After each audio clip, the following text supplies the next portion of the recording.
तो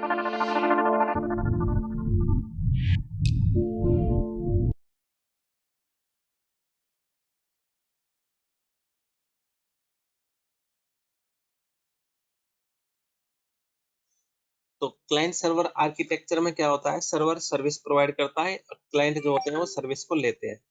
तो हर एक क्लाइंट का एक अकाउंट बना होता है सर्वर पे। जैसे आप कोई नया ऐप इंस्टॉल करते हो तो वो आपसे पूछता है कि आप अपना साइन अप करो, अपनी यूजर आईडी बना लो। तो आप साइन अप करते हो तो फिर सर्वर के पास आपकी डिटेल्स चली जाती है। इसका मतलब आपने अपना एक अकाउंट क्रिएट कर लिया सर्वर पे और आप उसके क्लाइंट बन गए हो। तो सर्वर जो सर्विस प्रोवाइड करेगा आपको वही मिलेगी। सर्वर आपको ब्लॉक कर देगा, ब्लॉक हो जाओगे। फॉर एग्जांपल के लिए फेसबुक है, तो फेसबुक एक एप्लीकेशन है, उसका सर्वर जैसे हर कंट्री में है फेसबुक का सर्वर। तो और हम लोग जो उसको यूज करते हैं, एंड यूजर्स हैं जिन्होंने फेसबुक इंस्टॉल किया हुआ, वो सब लोग क्या है, वो सब लोग उसके क्लाइंट्स हैं। तो फेसबुक चाहे तो किसी क्लाइंट को या किसी की यूजर आईडी को ब्लॉक कर सकता है, तो वो फेसबुक यूज ही नहीं कर पाएगा। तो सर्वर के पास राइट्स होते हैं कि अपने क्लाइंट्स को कैसे मैनेज करना है। तो अब क्या होता है, तो हमारे पास ऑपरेटिंग सिस्टम भी दो तरह के होते हैं। ऑपरेटिंग सिस्टम क्या होता है, जो कंप्यूटर के ऊपर इंस्टॉल होता है वो ऑपरेटिंग सिस्टम होता है। आपके मोबाइल के फोन को ऑपरेट करने के लिए भी एक ऑपरेटिंग सिस्टम है, जिसको आप एंड्रॉयड बोलते हो या मैक बोलते हो, आईओएस बोलते हो। आईओएस एप्पल फोन का होता है, मैक एप्पल लैपटॉप का होता है, और एंड्रॉयड आपका एंड्रॉयड फोन का होता है, और विंडोज आपका जो लैपटॉप पे विंडोज भी आप डाल सकते हो। तो ये सारे ऑपरेटिंग सिस्टम होते हैं। तो ऑपरेटिंग सिस्टम दो तरह के होते हैं।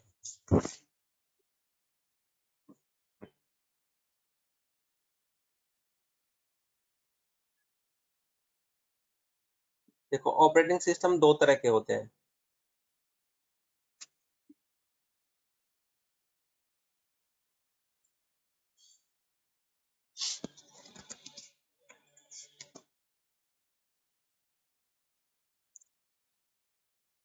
सर्वर ओएस होता है। ओएस का मतलब मैं शॉर्ट फॉर्म में लिखा हूं यहाँ पे, ओएस का मतलब है ऑपरेटिंग सिस्टम। तो सर्वर ओएस होता है आपका, और आपके होते हैं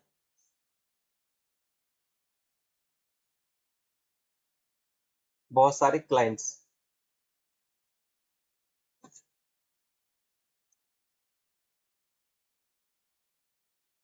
ये आपके सारे क्लाइंट ओएस हैं। तो इन सब की कनेक्टिविटी होती है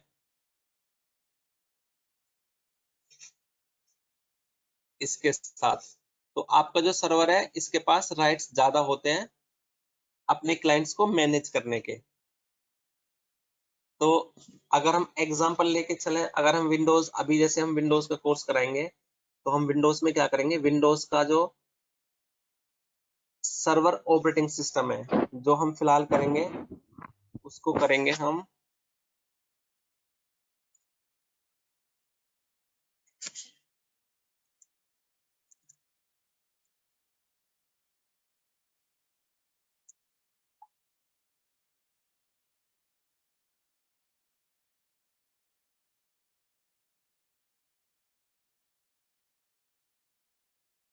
विंडोज सर्वर 2016। देखो जो ये 2016 है ना, ये उसका एक नाम है, ऑपरेटिंग सिस्टम का वर्जन है। जैसे आपके एंड्रॉइड के वर्जन आते रहते हैं ना, एंड्रॉइड ऑपरेटिंग सिस्टम, ये फिर ये चेंज होता रहता है। तो ऐसे ही ये माइक्रोसॉफ्ट का जो ऑपरेटिंग सिस्टम है, विंडोज सर्वर 2016, इससे पहले 2012 था, उससे पहले 2010 था, फिर 2008 था, उसके पहले 2003 था, एनटी था। तो ये सारी डिटेल्स है ना, ये आप क्लास के बाद भी थोड़ा एक्सप्लोर कर सकते हो गूगल पे। जैसे गूगल पे जाओगे, देखोगे Windows operating system, total number of Windows operating systems, तो वो आपको दिखा देगा सबसे पहले ऑपरेटिंग सिस्टम क्या था, उसका क्या नाम था, वो कब रिलीज हुआ था, उसके बाद कौन सा आया, फिर उसके बाद कौन सा आया। तो ये आप अपनी सेल्फ स्टडी में ऐड कर लेना है इसको, होमवर्क में, कि कौन कौन से ऑपरेटिंग सिस्टम थे। तो अभी जो चल रहे हैं वो 2016 और 2019 है। 2019 अभी इतना यूज में नहीं आया है, लेकिन 2016 जो है लोगों ने यूज करना शुरू कर दिया है। तो हम जो है 2016 करेंगे। What is the latest operating system? 2019। 2019 is the latest operating system from Microsoft side. So, but 2019 is not frequently used, but 2016 most of the people using 2016 or 2012. तो 2016 जो है हम उसके ऊपर प्रैक्टिस करेंगे। तो अभी ये बताओ, अगर आपको, आप में से किसी को कोई डाउट हो कि हम क्या करने जा रहे हैं, इसका क्या फायदा होगा, कैसे होगा, कितने एफर्ट्स डालने पड़ेंगे, कितना हमारा खर्चा होगा, कितना टाइम हमें स्पेंड करना पड़ेगा, किसी का अगर किसी तरह का कोई क्वेश्चन है तो आप अपने कंसर्न्स रेज कर सकते हो।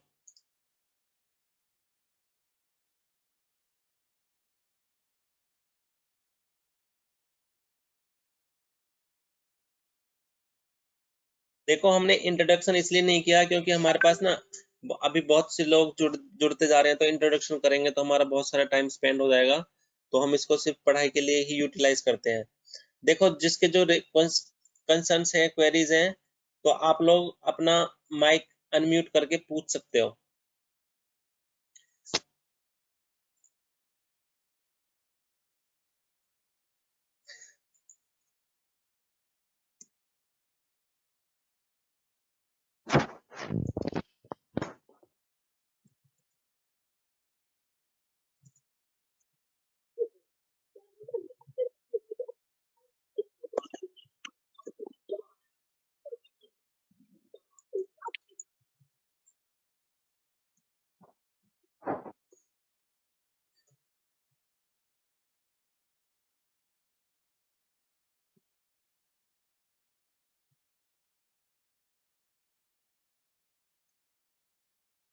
देखो, कोई बोल नहीं रहा है, कोई बात नहीं, ये नॉर्मल है, सबको होती है हेजिटेशन।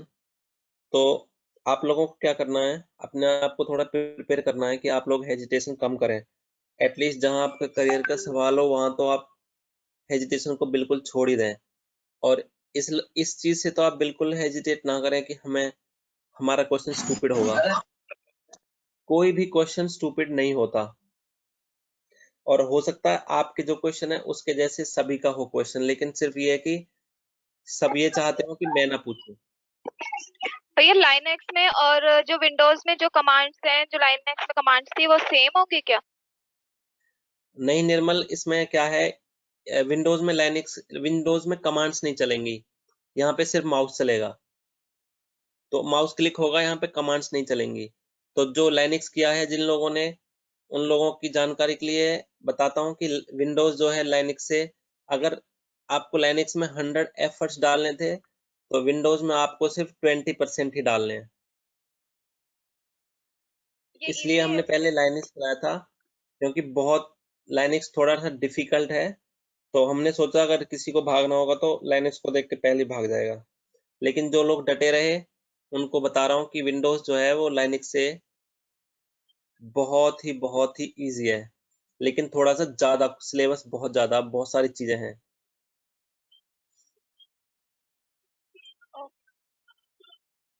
तो देखो, विंडोज लाइनक्स दोनों ही ऑपरेटिंग सिस्टम है, और दोनों की एक दूसरे के ऊपर कोई डिपेंडेंसी नहीं है कि लाइनक्स नहीं किया तो विंडोज नहीं आएगा या विंडोज नहीं किया तो लाइनक्स नहीं आएगा।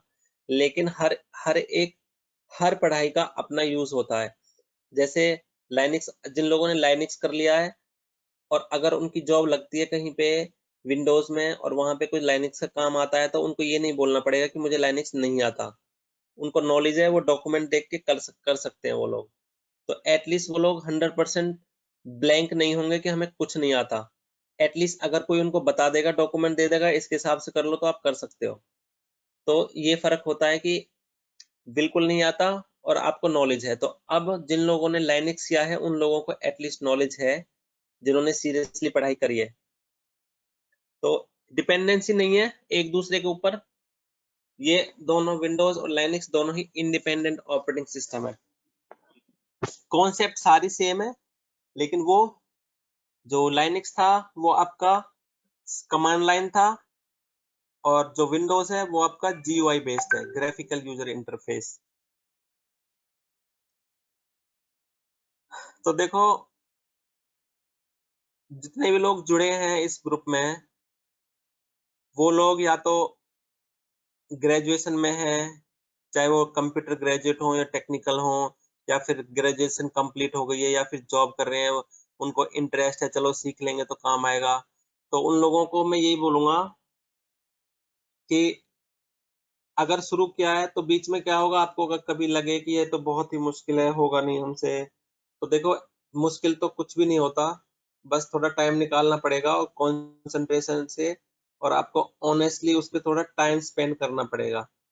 फॉर्मेलिटी करोगे तो फॉर्मेलिटी के लिए तो लोग क्या करते हैं, बहुत सारा पढ़ाई भी कर लेते हैं, बहुत सारे काम भी कर लेते हैं, बहुत सारी जॉब भी कर लेते हैं, लेकिन फिर भी कुछ नहीं हो पाता। तो फॉर्मेलिटी नहीं करनी है, ईमानदारी से पढ़ाई करनी है अगर पढ़ना है तो। और हम इसी लाइन में हैं, तो हमें पता है इस लाइन में कितनी ग्रोथ है अगर आप ऑनेस्टली पढ़ाई करते हो तो। तो मैं तो सबको यही बोलूंगा, सबको यही गाइड करूंगा कि थोड़ा ईमानदारी से पढ़ाई पे थोड़ा ध्यान दो। और ये जो पेंडेमिक है, जो कोविड-19 की वजह से कुछ अभी लोगों के पास टाइम है, या किसी का स्कूल बंद है, कॉलेज बंद है, या जॉब भी नहीं है, या फिर हाफ टाइम वो घर पे रहते हैं, तो इस टाइम को वो यूटिलाइज कर सकते हैं। तो देखो अभी हम ऑपरेटिंग सिस्टम, अगर आपके कुछ क्वेरीज नहीं है तो हम आगे बढ़ेंगे, लेकिन उससे उससे पहले मैं बता देता हूँ, आपको एक तो अपने कंसर्न्स को रेज करना है, जो अगर कोई चीज समझ नहीं आई है तो। क्योंकि अगर समझ नहीं आई है चीज और आप उसको रेज नहीं करते हो तो कभी भी क्लियर नहीं होगी। अगर आप ये सोचते हो कि इंसल्ट हो जाएगी, तो इंसल्ट जब होती है जब आदमी एक गलती को कई बार करता है। स्टार्टिंग में किसी को नहीं आता, इसमें कोई इंसल्ट नहीं है। एक बार, दो बार, 10 बार पूछो, लेकिन जब ट्रेनिंग खत्म हो जाएगी उसके बाद भी नहीं आता तो वो इंसल्ट की बात है। दूसरा, आप एक दूसरे से हेल्प मांग सकते हो, ग्रुप में आप जिसके साथ कंफर्टेबल हो एक दूसरे से हेल्प मांग सकते हो कि हमें ये नहीं आ रहा, वन टू वन उसको पिंग करके आप उससे हेल्प ले सकते हो। या फिर अगर आप चाहो तो एक दूसरे के साथ अपना कंप्यूटर ऑन करके, और कंप्यूटर की स्क्रीन भी शेयर हो जाती है एक दूसरे से। बहुत सारे सॉफ्टवेयर आते हैं, जैसे नेट मीटिंग आता है, और बहुत सारे होते हैं, तो एक दूसरे का कंप्यूटर आप यूज कर सकते हो रिमोटली। हाँ, जीमेल पे भी शेयर हो जाता है, तो बहुत सारे ऑप्शंस हैं उसमें। देखो अभी मैं मैसेज नहीं देखूंगा, अगर किसी को कुछ कहना है तो आप माइक अनम्यूट करके बोल सकता है। नेक्स्ट है जीजू वो आपका सेल्फ। VMware। हाँ हेलो। शिवानी। वो जीजू मैंने जैसे VMware अब ओपन करके, मतलब अब मेरा एक्सपायर हो गया VMware, तो उसका कैसे होगा फिर? उसके मैं ऑफलाइन उसको कॉल लाइसेंस। करूंगा Shivani. License. Offline offline okay बताऊंगा। ओके। ओके तो जीजू। अभी क्या देखो, हेल्प लो एक दूसरे से। सेल्फ इनिशिएटिव्स में क्या होता है, देखो अगर कोई ये बोलेगा ना कि मेरे पास टाइम नहीं है, जो जॉब नहीं करता, और वो ये बोलेगा कि मेरे पास टाइम नहीं है, तो वो 100% झूठ बोलता है। सबके पास टाइम होता है, अंतर ये होता है कि कौन सीरियसली लेता, कौन सीरियसली नहीं लेता, लेकिन टाइम सबके पास होता है। सिर्फ 2 घंटे निकालने हैं पढ़ाई के लिए। अगर 2 घंटे निकालेगा कोई, और वो ग्रेजुएशन कर रहा है या कर लिए या फिर जॉब में है, अगर 2 घंटे लगातार निकालेगा अपने लिए, अपने करियर के लिए, 2-3 महीने तक, तो मैं गारंटी दे रहा हूँ उसका स्टैंड और ही कुछ होगा। तो ये बहाना नहीं चलेगा कि टाइम नहीं है। देखो टाइम तो सबके पास 24 घंटे होते हैं। अब ये आपके ऊपर है कि आप अपने 24 घंटे को किस तरह से यूटिलाइज करते हो, मैनेज करते हो, और अपने लिए टाइम निकालते हो। दूसरा होता है आपका, आपको ना सेल्फ रीडर बनना है, सेल्फ रीडर, कि आप खुद से पढ़ाई कर सको। वो कैसे होते हैं जो सेल्फ रीडर होते हैं, गूगल से देखेंगे, इंटरनेट पे जाएंगे, दोस्त से पूछेंगे, यानी कि उनको किसी परमानेंट टीचर की जरूरत नहीं होती कि हमें चलो आता नहीं है तो क्या करेगा, इंटरनेट पे जाएगा, मोबाइल पे देखेगा, या किसी से पूछेगा, या किसी के घर जाना पड़े, या किसी को घर बुलाना पड़े, लेकिन उसका टारगेट है कि ये चीज नहीं आती है तो ये आनी चाहिए, मैं इसके लिए कुछ भी करूं लेकिन मुझे ये काम खत्म करना है। तो वो होते हैं जो सेल्फ इनिशिएटिव लेते हैं और उस चीज को स्टार्ट करते हैं, पूरा फॉलो करते हैं, और जब तक वो क्लोज ना हो जब तक उसको छोड़ते नहीं है, पूरा फॉलो अप लेते हैं। और जो लोग ये सोचते हैं कि मेरे पास तो मोबाइल में डेटा नहीं रहा, या मेरे लैपटॉप से नहीं चल रहा, उसने फोन नहीं उठाया, मैंने करके देख लिया, अब कुछ नहीं हो सकता। तो अगर आप अपनी तरफ से बोल दोगे अब कुछ नहीं हो सकता, तो फिर सच में कुछ नहीं हो सकता। तो आप लोगों को इन चीजों का ध्यान रखना है, और इतनी मुश्किल चीज नहीं है, मैं आपको गारंटी देता हूँ। अगर 10वीं 10th पास अगर कोई ध्यान से पढ़े इसको, तो वो भी इसमें बेस्ट बन सकता है। तो ये मत कहना कि हम कम पढ़े हैं या फिर हम इंग्लिश मीडियम से नहीं है या हमारी ये प्रॉब्लम्स हैं, तो ये कोई भी बहाने ये वैलिड नहीं है और जस्टिफाइड नहीं है। तो चलो अब हम पढ़ाई की बात करते हैं। ये तो मैंने आपको थोड़ा सा मोटिवेशन का बताया था कि आपको किस तरह से कंसंट्रेट करना है चीजों पे। तो हम आपको बताएंगे आज ऑपरेटिंग सिस्टम्स के बारे में कि कैसे होता है और ये कैसे काम करता है। तो देखो, अच्छा, देखता हूं मैं अभी ग्रुप में कौन कौन है।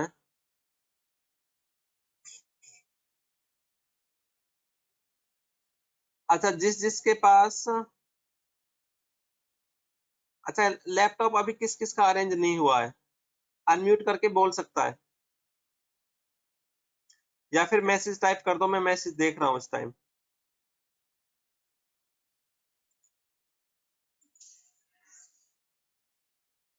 आप टाइप कर सकते हो।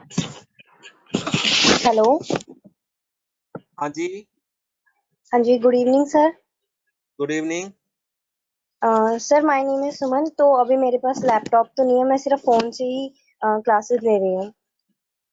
अच्छा, ठीक है सुमन, देखो यस क्या सर। है आप, इसमें क्या होता है, जो ये हमारा कोई एकेडमिक कोर्स नहीं है एक्चुअली, तो इसमें क्या है, आपको प्रैक्टिकल करना पड़ेगा साथ साथ। तो जितना जल्दी हो सके ना, तो आपको ना कहीं से लैपटॉप अरेंज करना है। और अगर ये नहीं पता कि अरेंज कहाँ से करना है, तो इस ग्रुप में ना आप अपनी कोई भी क्वेरी रेज कर सकते हो, या फिर आप जिसके साथ कंफर्टेबल हो उससे 1 to 1 भी कर सकते हो। तो आपको बता देंगे कि आपको यहाँ से अरेंज हो जाएगा लैपटॉप। और नहीं होता है, या फिर आपको लगता है कि आपके किसी फ्रेंड के पास है या रिलेटिव के पास है, आप उसको बोरो कर सकते हो कुछ टाइम के लिए, तो आप उसको कर सकते हो।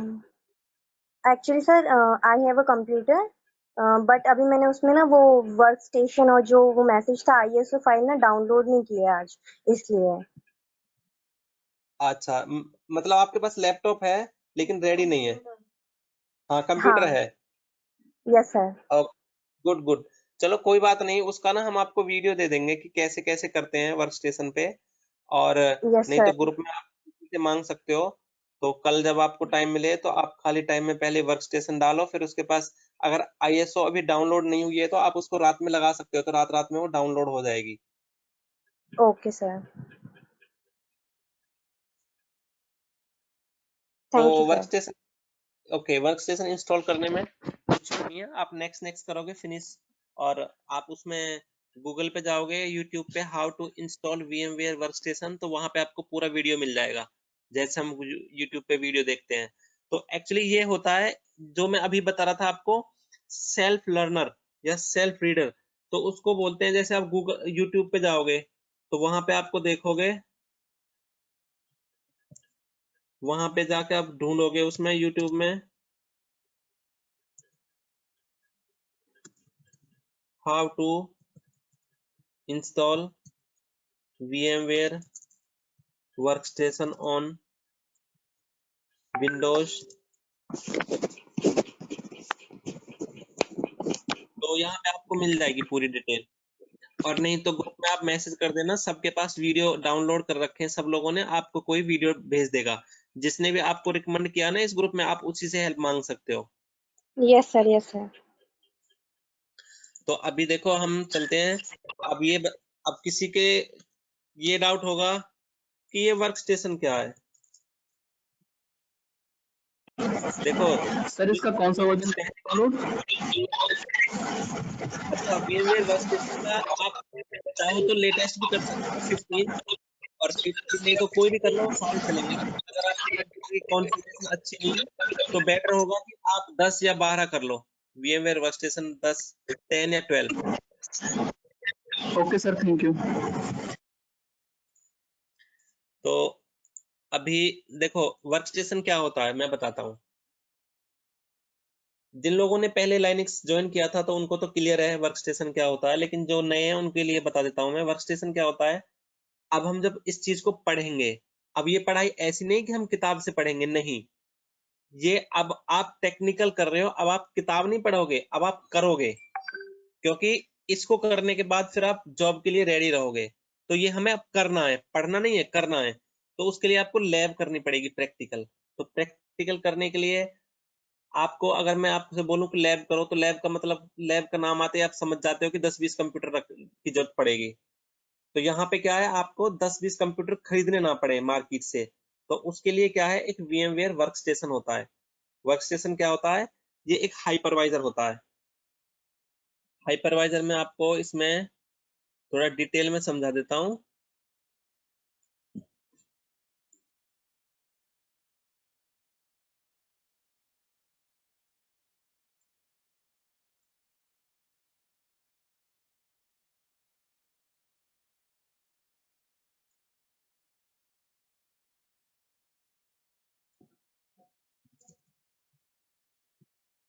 देखो, ये वर्डिंग एक्चुअली आपको ध्यान रखनी है। हाइपरवाइजर जैसे मैंने बोला है, क्लाइंट सर्वर कॉन्सेप्ट बोली है, तो वो थोड़ा ध्यान रखनी है, क्योंकि जब आप किसी को टेक्निकल लैंग्वेज में बताओगे ना ये चीज, तो आपको वही चीज याद रखनी है, क्लाइंट सर्वर, हाइपरवाइजर, ये सब चीजें। तो एक्चुअली हाइपरवाइजर क्या होता है, जैसे आपको लैब करने के लिए 10 कंप्यूटर की जरूरत है, लेकिन आप 10 कंप्यूटर तो खरीद नहीं सकते, क्योंकि एक तो पैसे की प्रॉब्लम, फिर दूसरा लेके आना, फिर घर में उसकी जगह, फिर सबके लिए आपको पावर सप्लाई भी चाहिए, कनेक्टिविटी चाहिए, तो बहुत सारा अरेंजमेंट करना पड़ेगा। तो हाइपरवाइजर क्या होता है, आपके पास एक कंप्यूटर है, यानी कि एक हार्डवेयर है। हार्डवेयर बोलते हैं, जैसे एक कंप्यूटर का जो अब कंप्यूटर है वो हार्डवेयर है, जिसको आप टच कर सकते हो। सॉफ्टवेयर क्या है, उसके ऊपर जो एप्लीकेशन डले हैं वो सॉफ्टवेयर है, जिसको आप टच नहीं कर सकते, सिर्फ फील कर सकते हो, देख सकते हो, पढ़ सकते हो, वो सॉफ्टवेयर है। हार्डवेयर जिसको टच कर सकते हो। तो आपके पास एक हार्डवेयर लैपटॉप है, और आप क्या करोगे, उसके ऊपर ना एक हाइपरवाइजर डाल देते हो।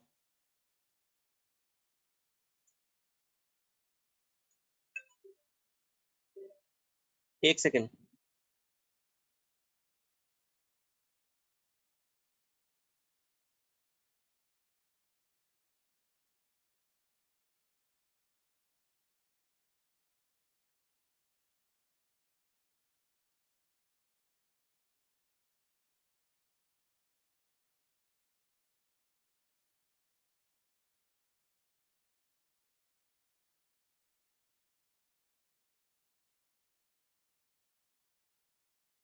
तो देखो, हाइपरवाइजर क्या होता है, आप अपने लैपटॉप के ऊपर एक हाइपरवाइजर डाल दो। हाइपरवाइजर क्या होता है, एक सॉफ्टवेयर होता है। तो एक हाइपरवाइजर डाल दोगे, तो फिर उस हाइपरवाइजर के ऊपर आप बहुत सारे वर्चुअल मशीन बना सकते हो। वर्चुअल मशीन मतलब वर्चुअल सर्वर। वर्चुअल का मतलब क्या होता है, जो चीज रियल में नहीं होती लेकिन काम करती है रियल की तरह ही, तो उसको वर्चुअल बोलते हैं। तो ये एक हाइपरवाइजर होता है। ये देखो, यहाँ पे हार्डवेयर है,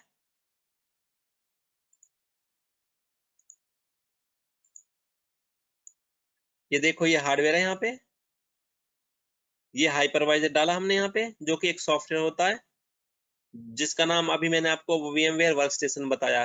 हाइपरवाइजर डालेंगे और हाइपरवाइजर डल जाएगा, फिर इस हाइपरवाइजर के ऊपर हम वर्चुअल मशीन बनाएंगे, यानी कि वर्चुअल सर्वर बनाएंगे, जिसपे हम लैब करेंगे। तो यानी कि आपके पास एक लैपटॉप था, लेकिन आपने हाइपरवाइजर डाला और उसके ऊपर 4 लैपटॉप और बना दिए, जिसपे आप प्रैक्टिकल कर सकते हो, बिल्कुल रियल की तरह। तो ये होता है हाइपरवाइजर। अब अब देखो, हाइपरवाइजर भी कई तरह के होते हैं।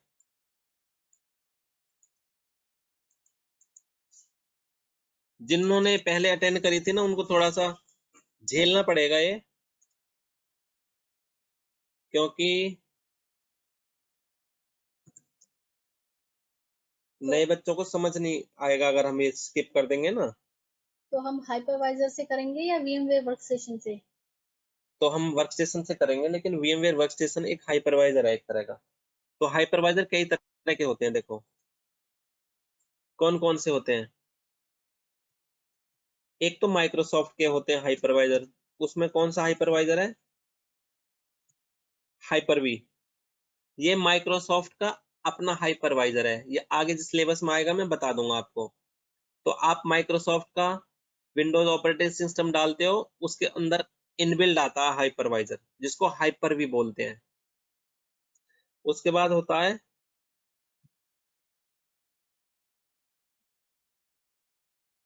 VMware का। एक VMware भी एक कंपनी है बहुत बड़ी।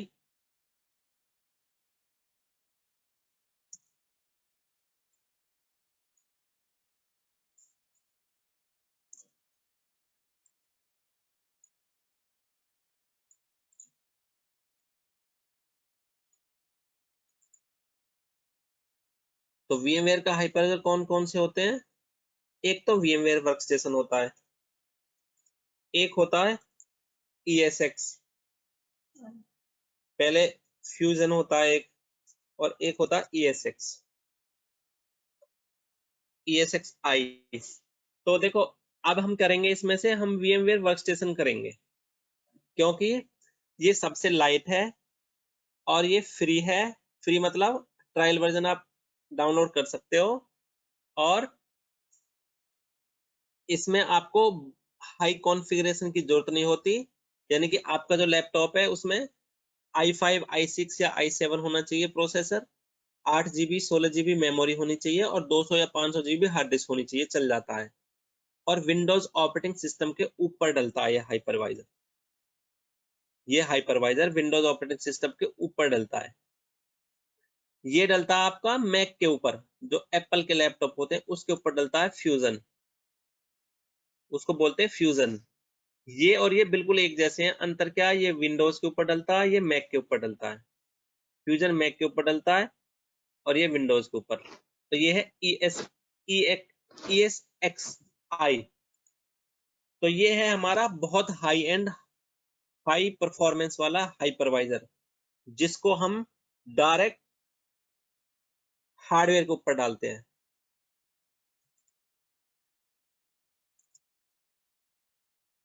इसको बोलते हैं बेयर मेटल।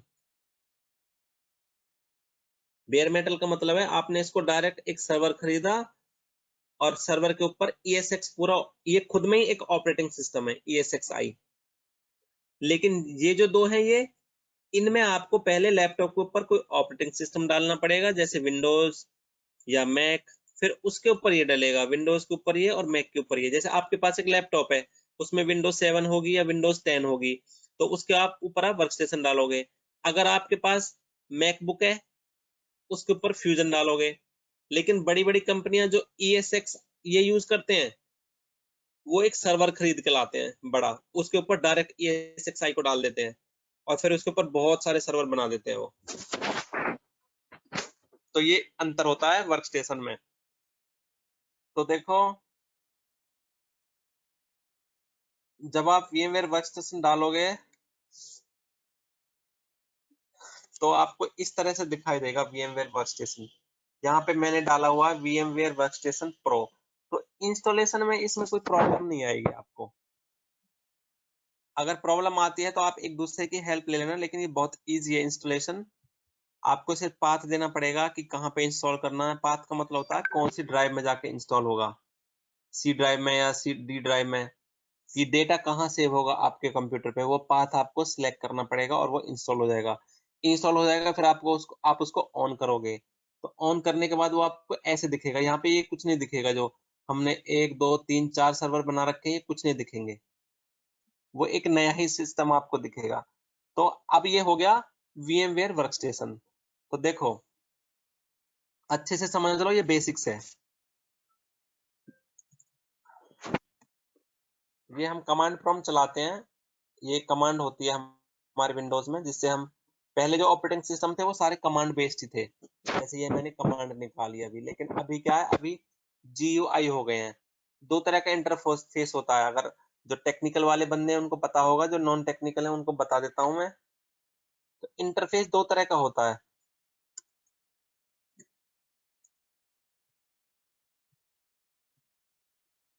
ऑपरेटिंग सिस्टम दो तरह के इंटरफेस होते हैं। एक तो होता है आपका CUI, उसकी फुल फॉर्म होती है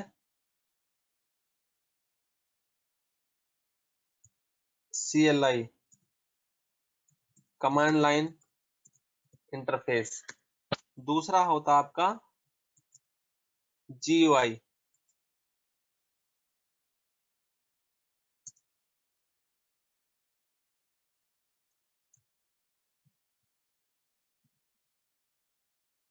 ग्राफिकल यूजर इंटरफेस।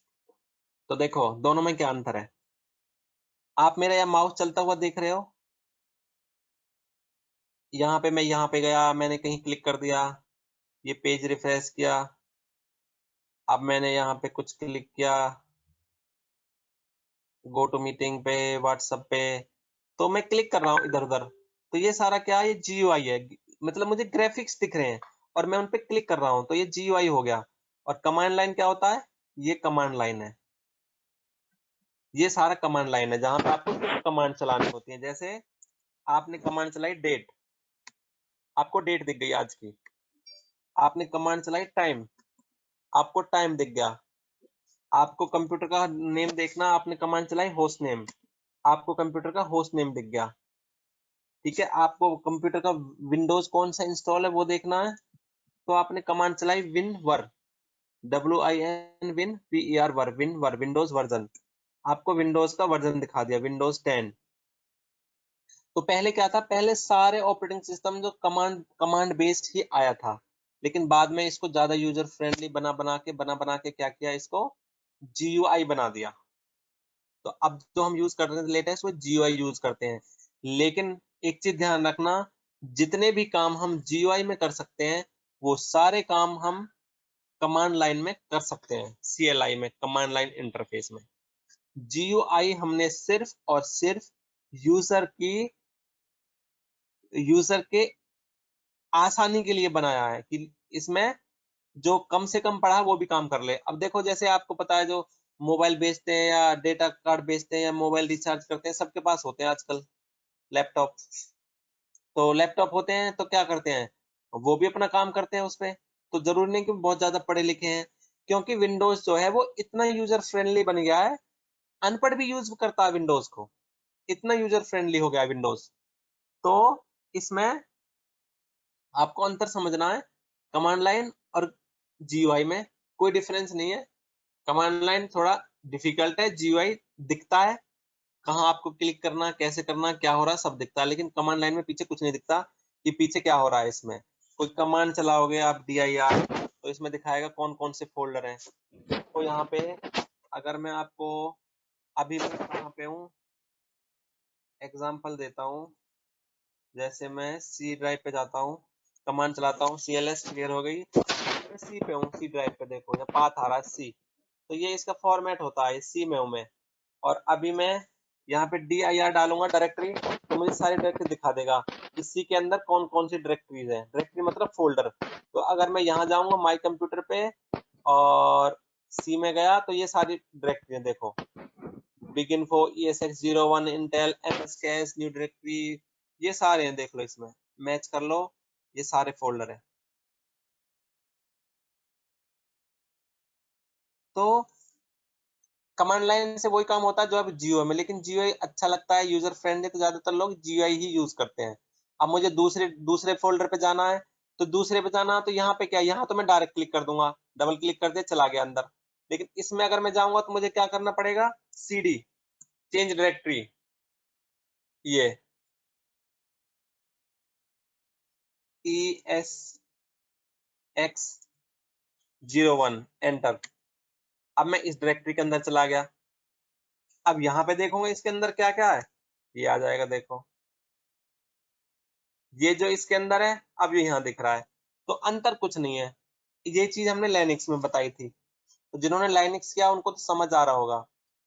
अब अगर मुझे यहाँ पे कोई नया फोल्डर क्रिएट करना है, नई फाइल क्रिएट करनी है, तो मैं नई फाइल क्रिएट कर दूंगा। यहाँ पे नई फाइल क्रिएट करने के लिए जैसे आपको यूनिक्स में बताई थी टच वगैरह, तो यहाँ पे भी मैं, अब देखो यहाँ पे मुझे कोई फाइल क्रिएट करनी है, तो मैं राइट क्लिक, न्यू फोल्डर, ये नया फोल्डर बन गया, टेस्ट, इसके अंदर नई फाइल, न्यू कोई भी टेक्स्ट डॉक्यूमेंट,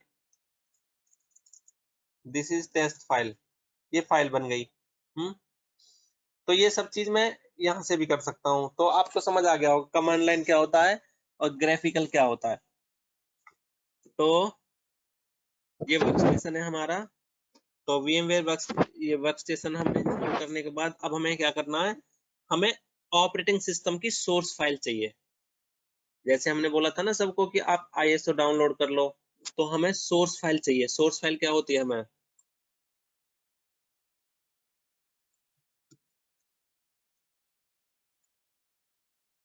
OS को ऑपरेटिंग सिस्टम में शॉर्ट में लिख रहा हूं है, तो हमें सोर्स फाइल चाहिए ऑपरेटिंग सिस्टम को इंस्टॉल करने के लिए।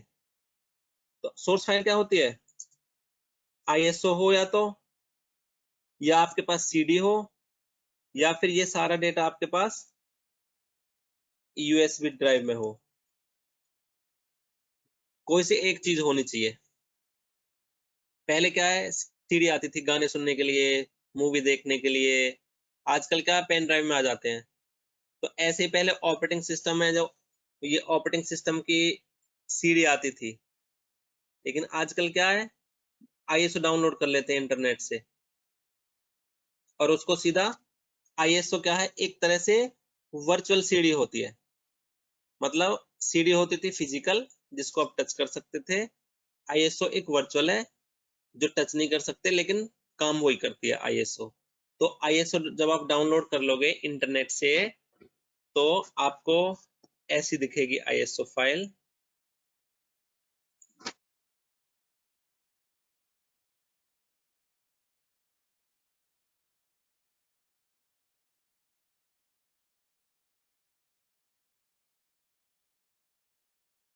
देखो यहाँ पे ISO फाइल्स है, ये ISO है, ये वाली सर्वर 2012 है और 2016 नहीं है शायद हमारे पास।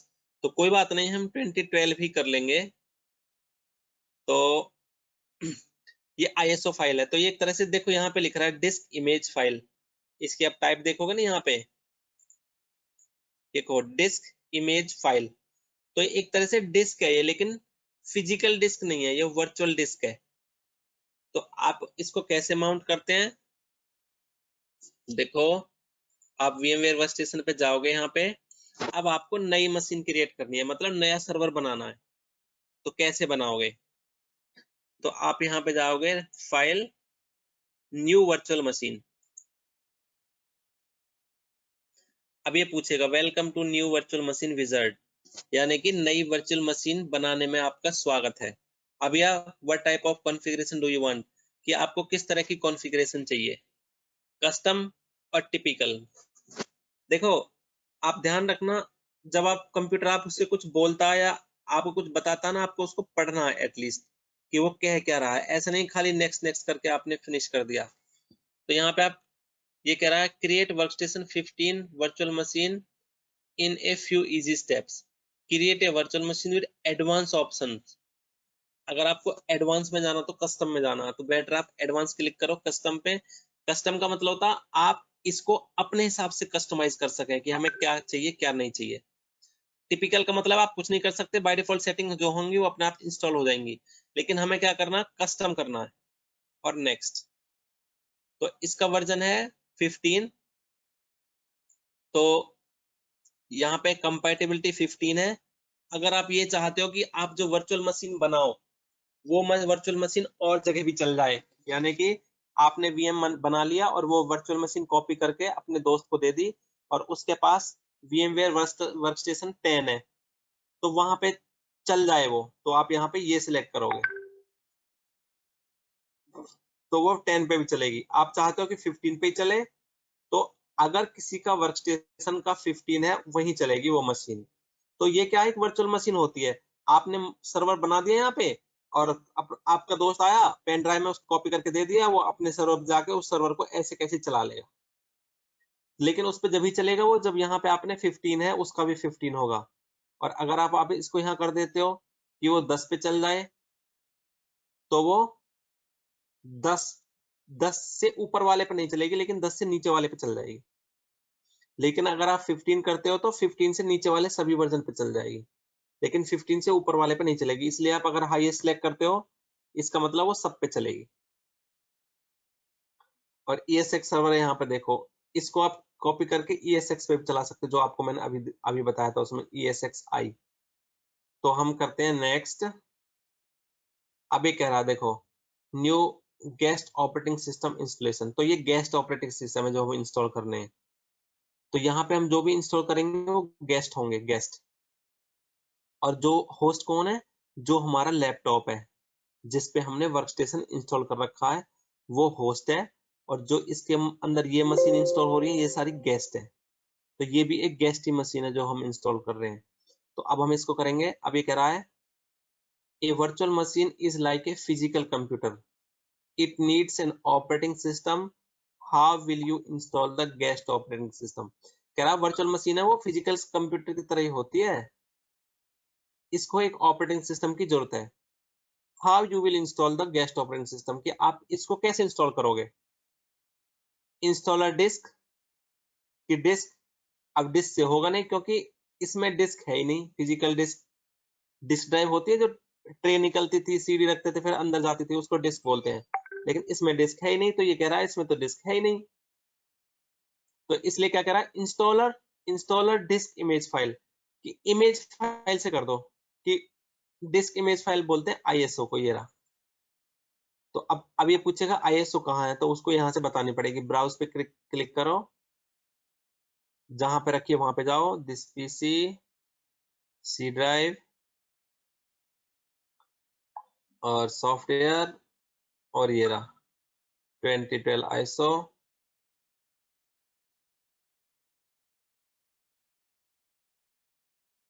और ये हमने ओपन। अब ये कह रहा है एक ऑप्शन है, I will install operating system later, the virtual machine will be created with a blank hard disk. तो ये कह रहा है कि ऑपरेटिंग सिस्टम में बाद में इंस्टॉल कर लूंगा, मुझे अभी नहीं करना।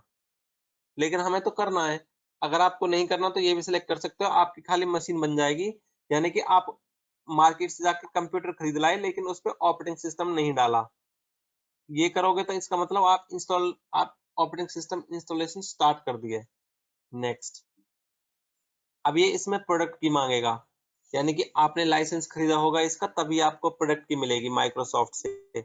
जो माइक्रोसॉफ्ट, ये विंडोज सर्वर है, माइक्रोसॉफ्ट का प्रोडक्ट है। तो अगर आप माइक्रोसॉफ्ट से खरीदोगे तो वो आपको इसकी की भी बताएगा। लेकिन ट्रायल वर्जन भी आप कर सकते हो। वर्जन टू इंस्टॉल, अब इसमें कौन सा वर्जन इंस्टॉल करना है, देखो 4 ऑप्शन है। डेटा सेंटर कोर, स्टैंडर्ड और स्टैंडर्ड कोर। तो इनमें क्या डिफरेंस होता है।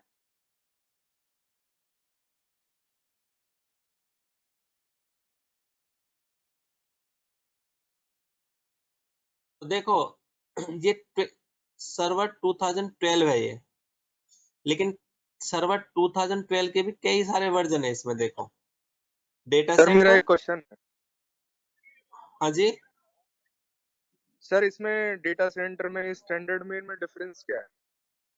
अच्छा देखो इसमें क्या है, डेटा सेंटर क्या होता है, इनमें क्या डिफरेंस है कि कैपेसिटी अलग अलग होती है। यानी कि अगर आप डेटा सेंटर इंस्टॉल करोगे तो आप इसमें बहुत सारे स्टोरेज ऐड कर सकते हो, बहुत सारे डिस्क ऐड कर सकते हो। यानी कि आपको बहुत हाई फाई चाहिए तो डेटा सेंटर सिलेक्ट करेंगे, ठीक है। लेकिन आपको कम कॉन्फ़िगरेशन चाहिए तो स्टैंडर्ड में काम चल जाएगा ये। तो ये सारे वर्जन, आप ये सब डिफरेंस जब समझ आएगा आपको, जब आपको थोड़ी सी नॉलेज हो जाएगी कि क्या क्या फीचर होते हैं इसके अंदर और किस किस फीचर का कितनी लिमिट होती है।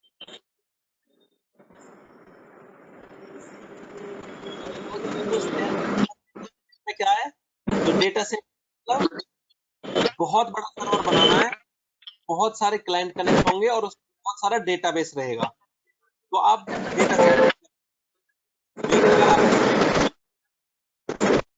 अरे म्यूट पे कर लो, आज जिसका फोन अनम्यूट है। तो अगर कम में काम चल जाएगा तो स्टैंडर्ड लोगे। अब एक चीज बचेगी, कोर, डेटा सेंटर कोर और स्टैंडर्ड कोर। कोर का मतलब है वो कमांड लाइन में इंस्टॉल होगा, यानी कि विंडोज ऑपरेटिंग सिस्टम आपका कमांड लाइन में इंस्टॉल होगा। आप उसमें कुछ देख नहीं सकते, जैसे अभी बताया था मैंने, आप उसमें सिर्फ कमांड नहीं चला सकते हो ऐसे ऐसे। लेकिन हमें कोर नहीं करना, हमें स्टैंडर्ड करना है, स्टैंडर्ड। GUI करना, तो GUI के लिए स्टैंडर्ड। अब इसका नाम रखेंगे हम, एडमिन का नाम पूछ रहा है कि जो पहला बनेगा यूजर वो किस नाम से बनेगा, तो हम इसमें डाल देते हैं एडमिन कर देते हैं, पासवर्ड डाल देते हैं।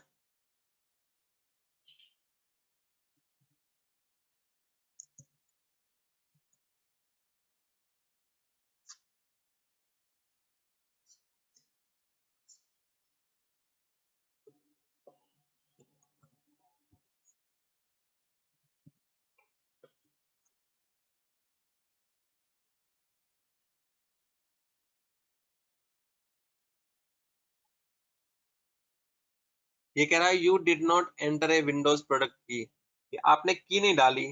विंडोज विल इंस्टॉल विदाउट, इसके बिना इंस्टॉल हो जाएगा, but must be manually activated later, कि लेकिन आपको बाद में इसको मैनुअली एक्टिवेट करना पड़ेगा। Would you like to continue? Yes. अब जो मैं सर्वर बना रहा हूं उसका नाम क्या रखूंगा, तो मैं इसका नाम रख देता हूं Palwal server 1 Windows.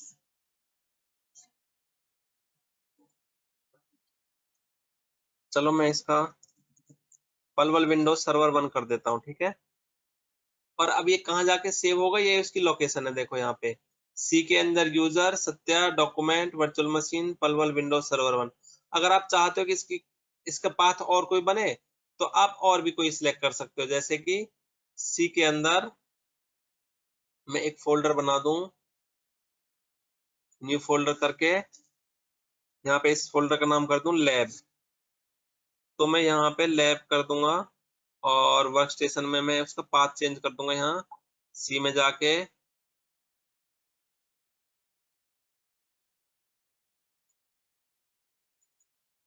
Lab. Okay, तो ये इस तरह से यहाँ पे आ जाएगा ये। नेक्स्ट, ये आप बाय डिफॉल्ट रखना है, कुछ नहीं चेंज करना है। अब आपको इसमें कितने प्रोसेसर चाहिए, तो कम से कम आप इसमें 2 प्रोसेसर और 2 कोर, तो 4 प्रोसेसर हो जाएंगे टोटल। 8, 4 बहुत है एक्चुअली, 2 और 2 कोर, 2 कोर 2 प्रोसेसर, तो टोटल प्रोसेसर कोर्स 4। नेक्स्ट, अब रैम कितनी रखनी है, मेमोरी, तो कम से कम मुझे इसमें 4 GB चाहिए, 4 GB। नेक्स्ट, अब नेटवर्क कौन सा कनेक्ट करना है, तो नेटवर्क कनेक्ट करने के लिए आप चाहते हो कि आपके कंप्यूटर से कनेक्ट हो जाए लैपटॉप से, यानी कि आपकी होस्ट मशीन से, तो आप इसमें ये कर लो, या तो ब्रिज कर लो या नेट कर लो।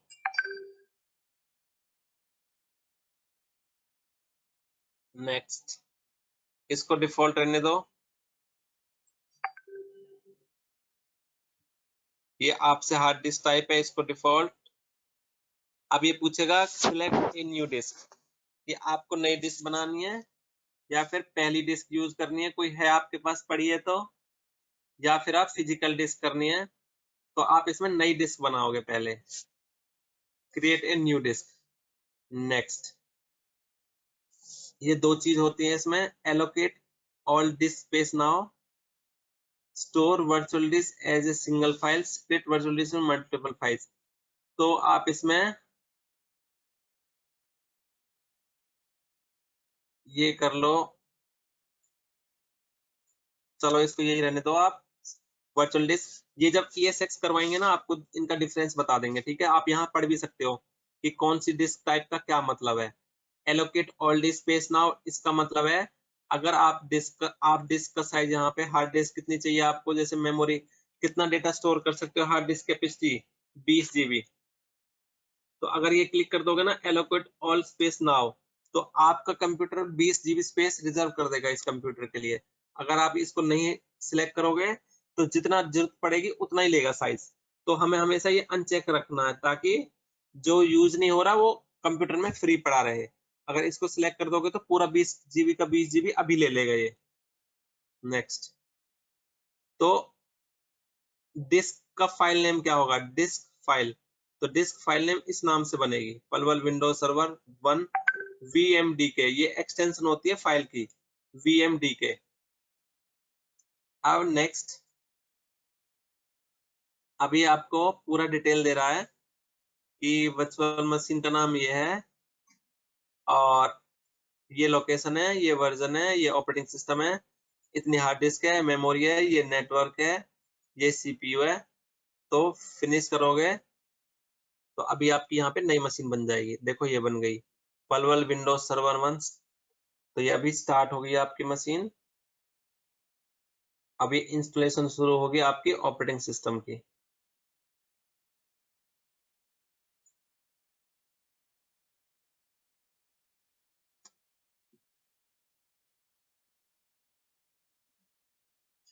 यहाँ पे ये ग्रीन दिख रहा, मतलब ये मशीन चल रही है, ग्रीन ग्रीन। ये और भी सर्वर है हमारे पास, लेकिन ये बनने से यहाँ ग्रीन नहीं दिख रहा, ये ग्रीन दिख रहा मतलब चल रहा है।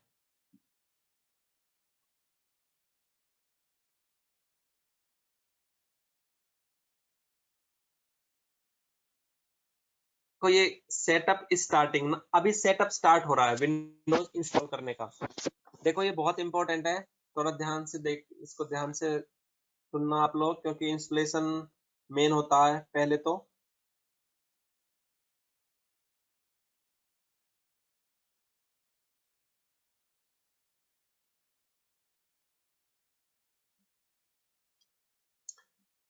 अच्छा, जिन लोगों ने कर लिया या बोरिंग लग रहा है ना, तो वो लोग अगर चाहें तो वो स्किप कर सकते हैं। आज मैं इंस्टॉलेशन कराऊंगा, उसके बाद फिर मैं इंस्टॉलेशन के बाद आज की क्लास हम इतना ही करेंगे।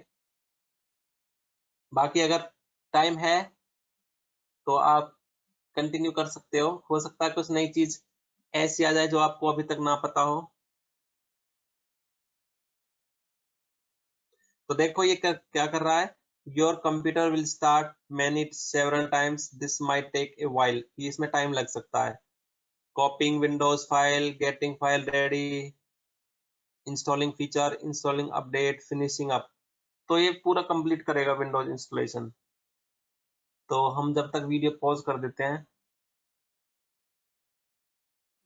This conference will now be recorded.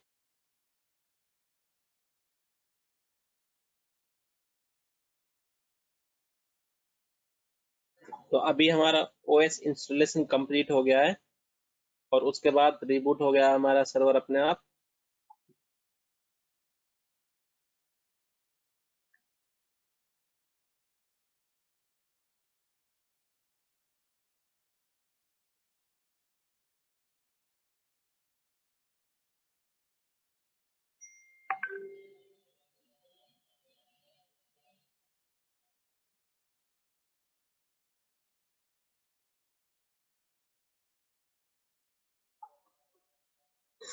तो अभी आपका सिस्टम रेडी है।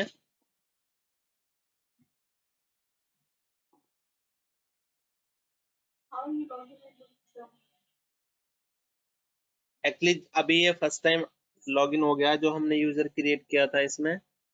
तो अभी मैं आपको दिखाता हूँ। अभी देखो ये इनिशियलाइजेशन चल रहा है इसका। ये सर्वर मैनेजर खुलेगा फिर अपने आप बंद होगा। तो ये सब चीज अभी सिस्टम प्रोसेस में है, बूट प्रोसेस में है।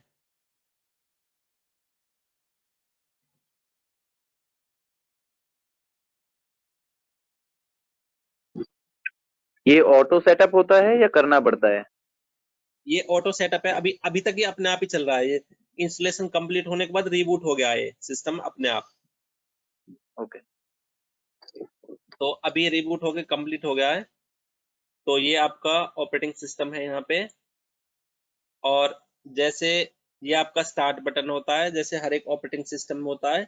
यहाँ पे क्लिक करते हो तो आपको दिखता है माई दिस पीसी, इस पे जाना है तो आपको ये दिख जाएगा। हमने 20 GB ड्राइव ली थी, तो देखो यहाँ पे ये दिखा रहा है 11 GB फ्री है। 20 में से 19.9 GB है टोटल, उसमें से 11 GB फ्री है। तो ये हमारा टोटल स्पेस है। तो जब इंस्टॉल होता है सिस्टम बाय डिफॉल्ट, तो देखो उसमें ये C ड्राइव है। देखो हमारी सिस्टम ड्राइव, जिसमें सिस्टम के ऑपरेटिंग सिस्टम है, उसको बोलते हैं सिस्टम ड्राइव। तो सिस्टम ड्राइव विंडोज में C होती है, C। सबसे पहले ये सी लेता है, सी, ठीक है। ये हमारी डिस्क है जो हमने आईएसओ मैप करी थी उस पे। इस आईएसओ को नेक्स्ट लेटर ले लिए डी, और ए ड्राइव हमेशा होता है फ्लॉपी के लिए। फ्लॉपी आपको, फ्लॉपी अब तो जमाना नहीं रहा फ्लॉपी का, पहले फ्लॉपी आती थी 1.4 MB कैपेसिटी थी उसकी, 2 MB की भी थी। अभी फ्लॉपी बंद हो गई है, तो अभी यूएसबी ड्राइव्स आने लगी हैं जो कि आपकी 100 GB की होती हैं। उसका हमेशा ए होता है, ऑपरेटिंग सिस्टम का हमेशा सी होता है, ये रहा सी। और यहाँ पे विंडोज का साइन भी बना होता है, ये बना हुआ विंडोज का साइन, दिखाता हूँ मैं आपको। ये को देखो, ये आपकी सिस्टम ड्राइव है। ये इसका ड्राइव लेटर सी आएगा, जो डिस्क का पार्टीशन है उसका जो लेटर है वो आएगा सी। हम इसको चेंज भी कर सकते हैं कि सी को नहीं कर सकते चेंज, बाकी और ड्राइव लेटर्स को चेंज कर सकते हो। तो हमारी जो सी ड्राइव है वो सिस्टम ड्राइव होती है। This is C drive which is system drive, and the default letter for system drive is C. Default letter for floppy drive is A, और बी ड्राइव नहीं होता इसमें, याद रखना। और उसके आगे फिर D E F G H I J K चलते रहेंगे, जितने भी आप जितनी भी डिस्क ऐड करते रहोगे चलते रहेंगे अगले अगले लेटर इसमें। तो जब आप इसमें अंदर जाओगे, सी को डबल क्लिक करोगे, तो ये आपकी सिस्टम फाइल है सारी। ये सिस्टम फाइल है, अगर आप इनको टच करोगे, कोई डिलीट करोगे, तो आपका ऑपरेटिंग सिस्टम है जो करप्ट हो सकता है। तो ये सारी सिस्टम फाइल्स होती हैं, इसको नहीं छेड़ते हैं हम। तो सिस्टम फाइल्स में ये विंडोज का फोल्डर है जहाँ पे विंडोज की सारी फाइल्स इंस्टॉल हुई हैं, ये सारी, इसको नहीं छेड़ना हमें। ये यूजर्स, यहाँ पे सारे यूजर क्रिएट होंगे, सभी यूजर की अपनी अपनी प्रोफाइल बनेगी। जितने यूजर क्रिएट करते जाएंगे, हम लॉगिन करते जाएंगे, सबकी अपनी अपनी प्रोफाइल बनती जाएगी। यहाँ पे ये जो हम जो चीज इंस्टॉल करेंगे, प्रोग्राम फाइल्स, यहाँ पे वो सारी उनकी कॉन्फ़िगरेशन आती चली जाएगी प्रोग्राम्स के अंदर, ठीक है। ये लॉग्स वगैरह जो आएंगी यहाँ पे आते चले जाएंगे। तो ये सारे बाय डिफॉल्ट है। तो ये आपका हो गया ऑपरेटिंग सिस्टम, ये फ्रेश है। अब देखो इसका नाम क्या है इस कंप्यूटर का, तो कैसे देखेंगे इसका क्या नाम है। तो इसके ऊपर राइट क्लिक करेंगे, प्रॉपर्टी, और फिर देखेंगे आप सिस्टम, एडवांस सिस्टम सेटिंग। यहां से भी देख सकते हो आप, देखो ये रहा, दिख रहा आपको, ये रहा यहाँ पे बीच में कंप्यूटर नेम विन CJF, ऐसा ही नाम है इसका, कुछ बहुत लंबा। Computer name, full computer name and description. तो ये इसकी डिटेल है। आपको ये सेटिंग चेंज करनी है तो आप चेंज कर सकते हो। कैसे चेंज करोगे, एडवांस सिस्टम सेटिंग में जाओगे। हमें कंप्यूटर का नाम क्यों चेंज करना है? कंप्यूटर का नाम चेंज करना है क्योंकि कंप्यूटर का नाम को आप, कंप्यूटर को नाम से आइडेंटिफाई करोगे ना आप, जो नाम आप याद रख सको। तो हर एक कंपनी के कंप्यूटर को नाम रखने के अपने अपने स्टैंडर्ड होते हैं। तो हम कुछ भी ले लेते हैं, तो यहाँ पे हम क्या करेंगे, कंप्यूटर नेम पे जाएंगे, चेंज। ये तो कंप्यूटर की डिस्क्रिप्शन है। डिस्क्रिप्शन मतलब दिस इज फर्स्ट सर्वर, ऐसी डिस्क्रिप्शन डाल दी मैंने। चेंज, कंप्यूटर नेम में चेंज करूंगा, यहाँ पे इसका नाम मैं क्या डालूंगा,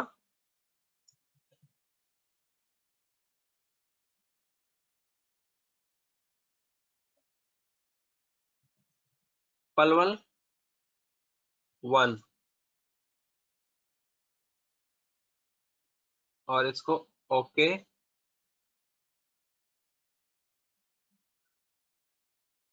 अब ये मेरे से बोलेगा कि रिबूट करना पड़ेगा, मैंने इसका नाम चेंज किया। देखो, you must restart your computer to apply these changes. जो आपने अभी चेंज किया उसको अप्लाई करने के लिए कंप्यूटर को रिबूट करना पड़ेगा। ओके, क्लोज, रीस्टार्ट नाउ और रीस्टार्ट लेटर। तो मैं क्या करता हूँ, उसको रीस्टार्ट कर देता हूँ।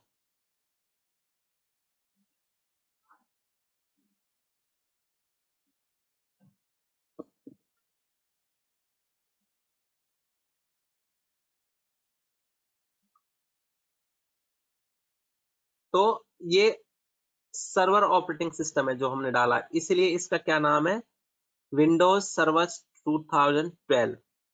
क्लाइंट ऑपरेटिंग सिस्टम आपको अगर चाहिए तो क्लाइंट ऑपरेटिंग सिस्टम में आपका मिलेगा आपको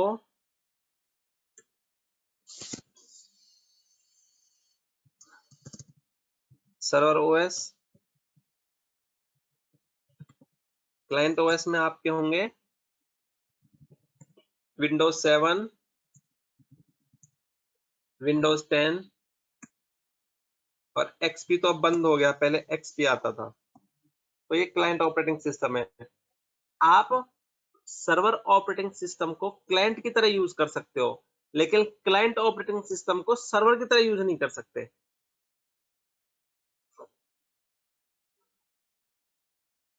तो ये आपका अब हो गया सर्वर। अब आप लॉगिन करोगे इसके अंदर,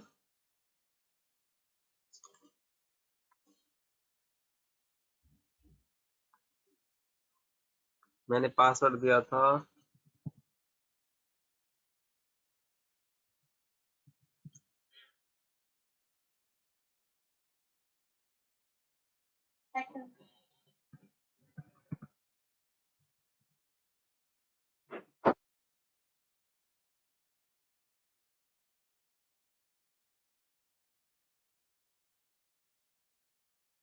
तो मैंने लॉगिन कर लिया, तो लॉगिन हो गया। अब देखो, अगर आप अब कंप्यूटर का नाम चेक करोगे ना, तो आप कंप्यूटर नाम कैसे चेक करते हो, जहां भी आपको दिखे ना दिस पीसी, उसके ऊपर जाके प्रॉपर्टी देख सकते हो।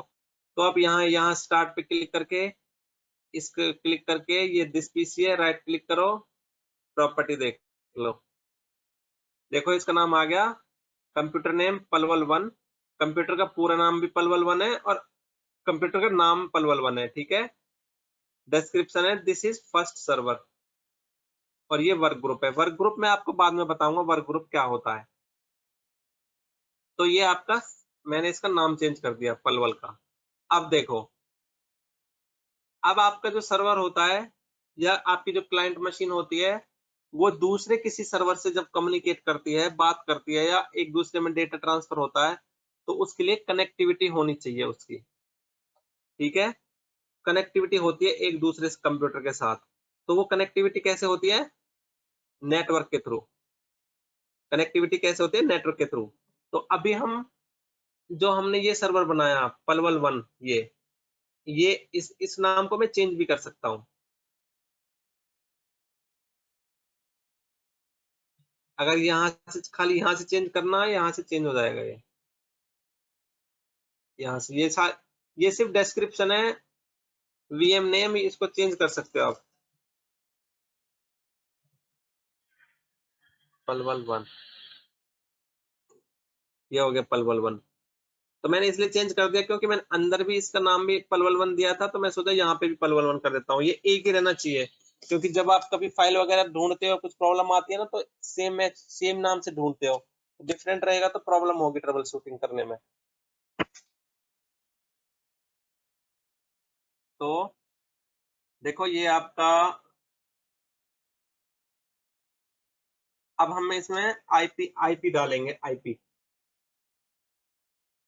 आईपी क्या होता है, कंप्यूटर का एड्रेस होता है, उसकी फुल फॉर्म होती है इंटरनेट प्रोटोकॉल, तो उसको बोलते हैं आईपी एड्रेस।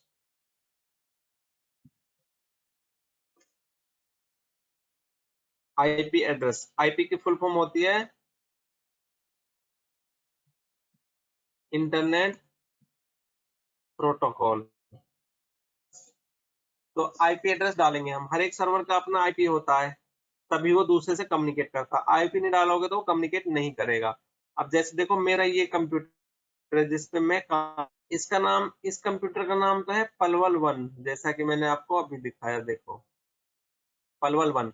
और जो मेरा ये कंप्यूटर है, ये जिसपे जिसपे मैंने सब कुछ डाला हुआ है, जो मेरा लैपटॉप है, उसका क्या नाम है, मैकमैन, ठीक है, इसका नाम है मैकमैन। तो मेरा इसका आईपी क्या है, तो आईपी देखने के लिए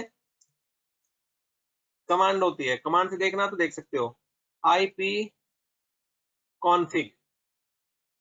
देखो आप लोग मैं उम्मीद करता हूँ कि आप सब लोग नोट्स लेके बैठे होंगे, कहीं मूवी की तरह या फिर इसको कथा की तरह नहीं सुनना। आपको नोट्स रखने हैं अपने पास, पेन कॉपी। कोई चीज आए या कमांड आए, कुछ आए, तो उसको फटाक से लिख लिया, क्योंकि कुछ याद रहेगा तभी बाद में उसको इंटरनेट पे ढूंढ के पढ़ पाओगे। अगर आप, क्योंकि इतनी जल्दी सारी चीजों को कैच करना इजी नहीं है, तो आपको 10% चीजें ही याद रहेंगी, लेकिन अगर आप नोट पैड पे लिखोगे तो शायद ज्यादा याद रख पाओगे आप लोग। तो इसलिए कह रहा हूँ नोट पैड रखो, अपना पेन हो, नोट पैड हो, और जो चीज नोट करनी है नोट कर लो उसको। तो आईपी कॉन्फिग कमांड होती है, उससे आप पता कर सकते हो कि आईपी क्या है इसमें। तो देखो जो मेरा है, मेरे सिस्टम का आईपी है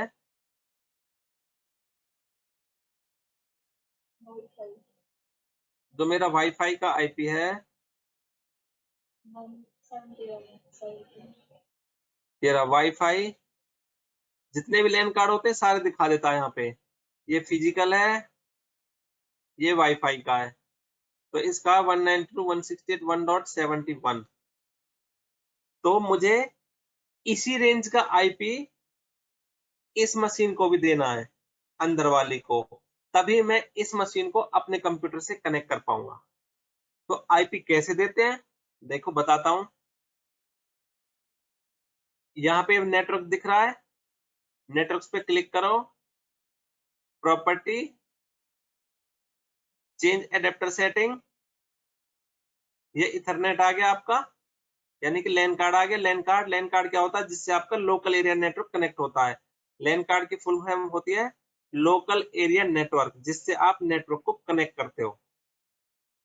तो वो आपके मशीन में कहाँ पे होता है, देखो जब हमने मशीन क्रिएट करी थी ये वाली, तो इसके ऊपर अगर आप राइट क्लिक करके सेटिंग करोगे तो पता चल जाएगा कि आपकी मशीन में क्या क्या चीज कनेक्ट है। तो देखो ये रहा नेटवर्क कार्ड, नेटवर्क एडेप्टर। तो हमने नेटवर्क एडेप्टर इंस्टॉल किया था, तो वही नेटवर्क एडेप्टर है जो आपको अंदर ये दिख रहा है। अब आपको इस एडेप्टर में आईपी देना है, तो आईपी दोगे, प्रॉपर्टीज, हमें आईपी वर्जन 4 यूज करना है। 6 को हम डिसेबल कर देते हैं, क्योंकि 6 हम पढ़ेंगे ही नहीं, तो हमने अनचेक कर दिया 6 को, तो हम सिर्फ 4 यूज करेंगे, प्रॉपर्टीज। और अभी इसको भूल जाओ, पहले वाले ऑप्शन को, obtain N IP address automatic. तो ऑटोमेटिक के क्या मतलब होता है कि अपने आप से कोई आईपी आ जाए इस पे, लेकिन हमें अपने आप से नहीं देना है, हमें खुद से असाइन करना आईपी। और आईपी इसी रेंज का होना चाहिए जिस रेंज का हमारे लैपटॉप का आईपी है, ये 192.168.1.71। तो हम इसका दे देते हैं 192.168.100 दे देते हैं। सबनेट मास्क वही देना पड़ेगा जो इसका है, 255.255.255.0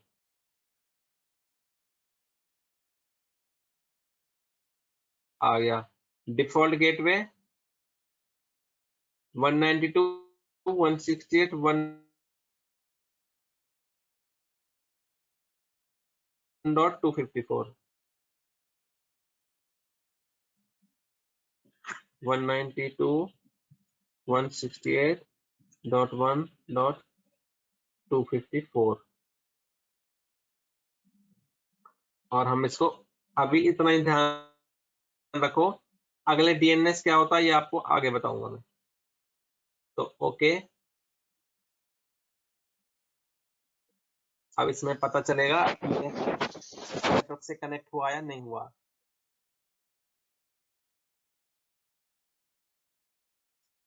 तो अभी हम यहाँ से पिंग करके देखेंगे। देखो सर्वर की ये जो ये खुल रहा है, ये मेरे लैपटॉप का ध्यान रखना है, और जो ये है ये जो वो है जो हमने अंदर क्रिएट किया ये सर्वर ये। तो मैं इसको टाइटल दे देता हूँ यहाँ पे जो आपको दिख जाए ऊपर, देखो मैं यहाँ पे टाइटल देता हूँ, यहाँ दे देता हूँ मैं टाइटल यहाँ पे, जो आपको पता चल जाए ये बाहर है अंदर है।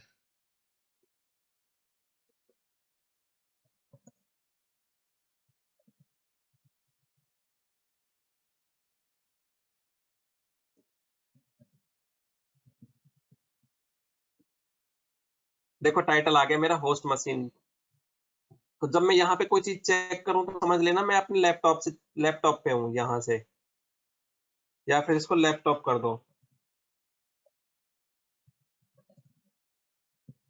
लैपटॉप होस्ट मशीन, ये आ गई। तो मैं अब देखो कंप्यूटर में एक दूसरे की कनेक्टिविटी कैसे चेक करते हैं, उसको चेक करने के लिए एक कमांड होती है, उस कमांड को बोलते हैं PING, पिंग। पिंग करके जिस लैपटॉप को या जिस कंप्यूटर को हमें पिंग करके देखना है, हम उसका आईपी एड्रेस डाल देते हैं। तो हमने उसका आईपी एड्रेस कितना डाला था, जो अभी नई मशीन क्रिएट करिए, पलवल 192.168.1.100। तो एक पिंग हो गई है, पिंग हो गई मतलब हमारी उस मशीन से कनेक्टिविटी हो गई है। अब ये कैसे सही है कनेक्टिविटी नहीं है कैसे देखेंगे, हम उस निक कार्ड को डिसेबल करके देखेंगे। निक इसको -T अगर कर देते हैं तो कंटिन्यू पिंग होती रहती है, -T नहीं लगाते तो सिर्फ 4 बार चेक करती है कनेक्टिविटी को, 1 2 3 4, ये पिंग हो गई। अगर इस तरह से आए reply from this IP bytes 32 time 3050 milliseconds TTL 64, मतलब पिंग हो रहा है। और अगर -T लगा दोगे तो वो कंटिन्यू पिंग होता रहेगा, चेक करता रहेगा, रुकेगा नहीं। देखो अब रुकेगा नहीं। तो हमें ये चेक करना है कि जो पिंग हो रहा है यही सर्वर है या किसी और से तो नहीं हो रहा है। तो हम इसको डिसेबल कर देंगे निक कार्ड को। ये हमारा निक है, निक का मतलब है नेटवर्क इंटरफेस कार्ड, उसको हम निक भी बोल सकते हैं, उसको हम निक भी बोल सकते हैं, नेटवर्क इंटरफेस कार्ड, या फिर हम इसको लैन भी बोल देते हैं, लैन कार्ड। तो देखो ये पिंग हो रहा है 100 से। लैन की फुल फॉर्म क्या है? लैन होता है लोकल एरिया नेटवर्क। तो अभी हम इसके अंदर जाएंगे, इसको हम डिसेबल करके देखेंगे, यार डिसेबल। तो ये डिसेबल हो गया, देखो ये व्हाइट व्हाइट हो गया। अब देखेंगे पिंग हो रहा नहीं हो रहा।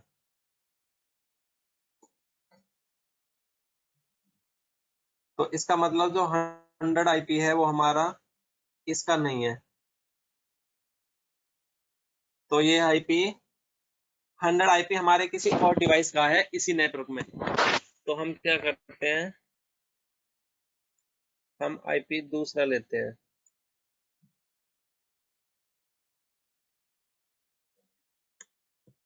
हम 110 ले लेते हैं। तो हम इसको पिंग करके देखेंगे 110।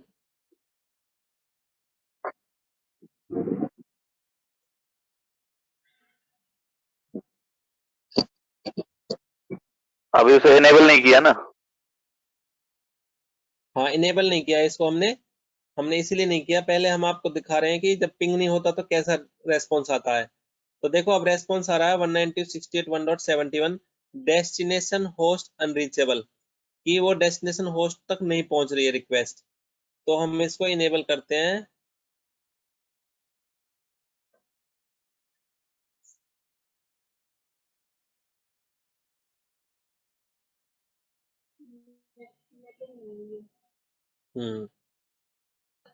तो देखो ये क्यों नहीं चल रहा है।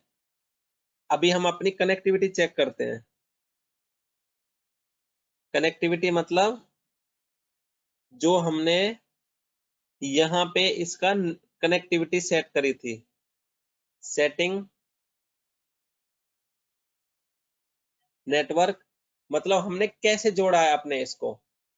Use to share host IP address, host only a private network share with the host, bridge connected directly to physical network. तो हमें इसमें एक्चुअली ये नेट ही होता है। इसमें मैं ब्रिज करके देखता हूँ।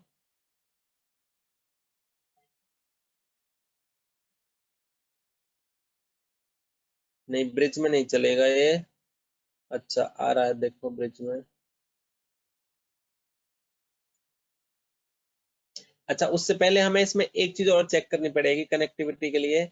इसमें इंटरनल फायरवॉल होती है विंडोज में। इंटरनल फायरवॉल, फायरवॉल क्या होती है, हर एक कंपनी की अपनी फायरवॉल होती है। फायरवॉल देखो क्या होती है फायरवॉल।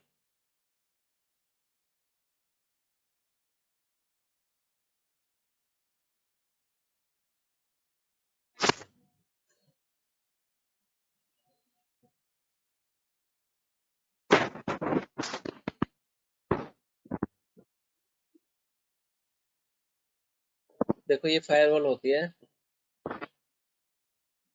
हर एक कंपनी की फायरवॉल होती है। फायरवॉल मतलब अगर कोई नेटवर्क, अगर कोई बाहर का आदमी आपके कंपनी के किसी नेटवर्क से कनेक्ट करने की कोशिश करेगा तो बीच में एक वो फायरवॉल लगा देते हैं, यानी कि ना इधर से कोई आ सकता है ना इधर से आ सकता है। और इस फायरवॉल को मैनेज करते हैं उनकी सिक्योरिटी टीम कंपनी की। तो इस फायरवॉल में एक सॉफ्टवेयर होता है, उस सॉफ्टवेयर में वो डिसाइड करते हैं कि किसको किससे बात करनी है। तो इसमें डिसाइड डिफाइन कर देते हैं कि ये आदमी सिर्फ इससे बात करेगा, या ये कंप्यूटर इससे करेगा, ये इससे करेगा, ये इससे, बस आलतू फालतू कोई किसी से बात नहीं करेगा। तो उसको फायरवॉल बोलते हैं। तो फायरवॉल जो सिक्योरिटी टीम होती है वो डिसाइड करती है कि कौन से कंप्यूटर को कौन से बात करनी है, तो उसी को उसी से अलाउ करते हैं। ऐसा नहीं कोई किसी से बात कर रहा है, ऐसे तो एक दूसरे की फाइल चुरा लेंगे लोग। तो ये फायरवॉल होती है विंडोज में डिफॉल्ट। तो हम क्या करते हैं, इसकी फायरवॉल सेटिंग देखते हैं। वो कहाँ से देखते हैं, यहाँ पे जाओगे आप कंट्रोल पैनल में, आप जाओगे उसके बाद system security, window firewall, turn on end of. देखो ऑन है, turn on window firewall, turn on window firewall. तो ये ऑन है तो हम इसको ऑफ कर लेते हैं, क्योंकि हमारा अंदर अंदर की ये लैब है, ट्रेनिंग लैब, तो इसमें हम इसको ऑफ कर सकते हैं। Turn off, turn off, okay. तो हमने फायरवॉल ऑफ कर दिया है।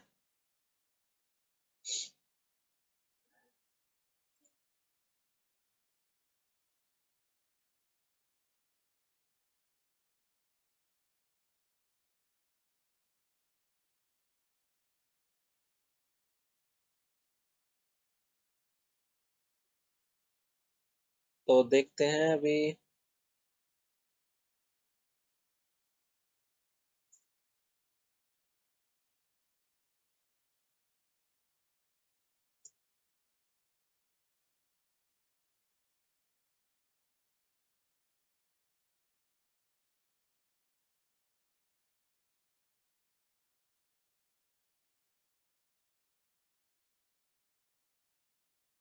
एक बार आईपी सेटिंग देखते हैं, कुछ प्रॉब्लम तो नहीं है। 192.168.1.110 1.254 192.168.1.71। तो हम इसमें 7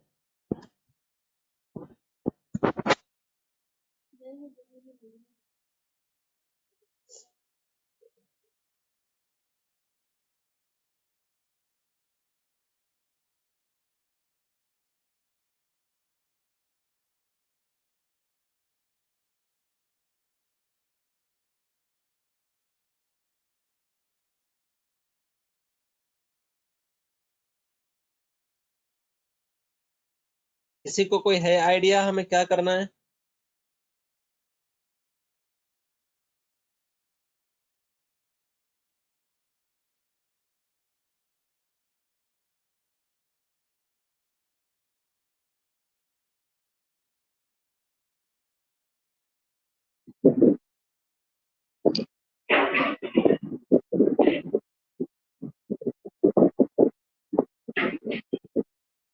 बताएगा।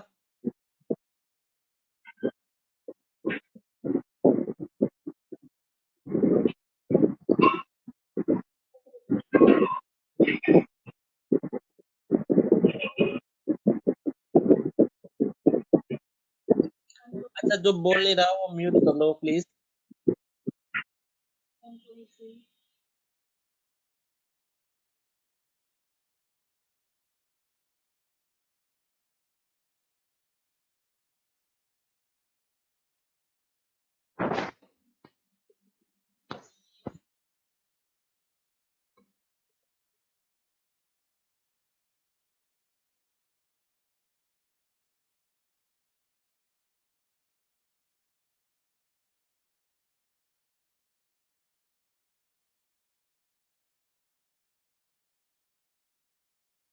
नीचे डालो 15। आई थिंक इसको एक बार हमें इसकी फायरवॉल सर्विस देखते हैं। सर्विसेज खोलने के लिए आप services.msc कमांड यूज कर सकते हो या फिर कंट्रोल पैनल से भी जा सकते हो। तो यहाँ पे सर्विस होती है विंडो फायरवॉल सर्विस, ये वाली। तो इसको एक बार रीस्टार्ट कर लेते हैं।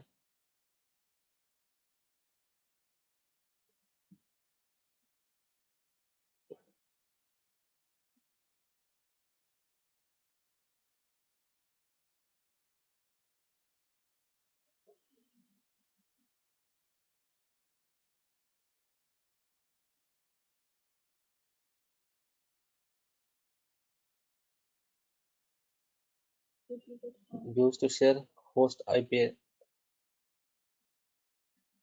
वाले को भी देता है, हम्म मुझे ब्रिज देता है, ब्रिज करेक्शन।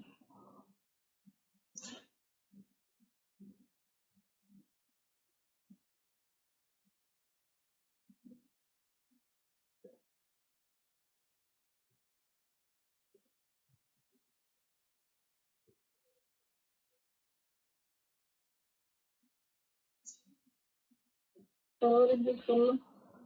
एक बार हम इसको रिबूट करते हैं, फिर देखते हैं।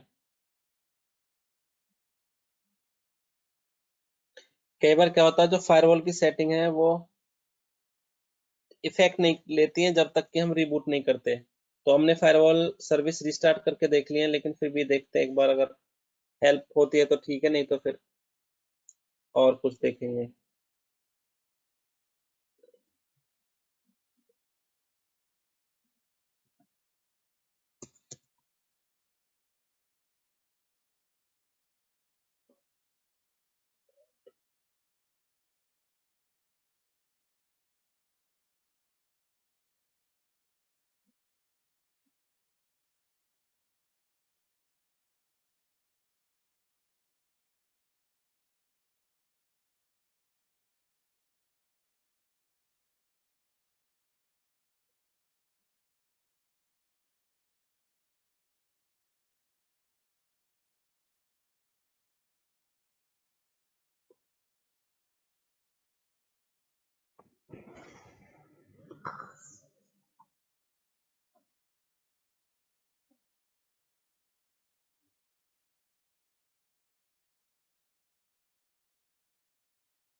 अभी भी नहीं हो रहा पिंग। संजय, क्या प्रॉब्लम हो सकती है?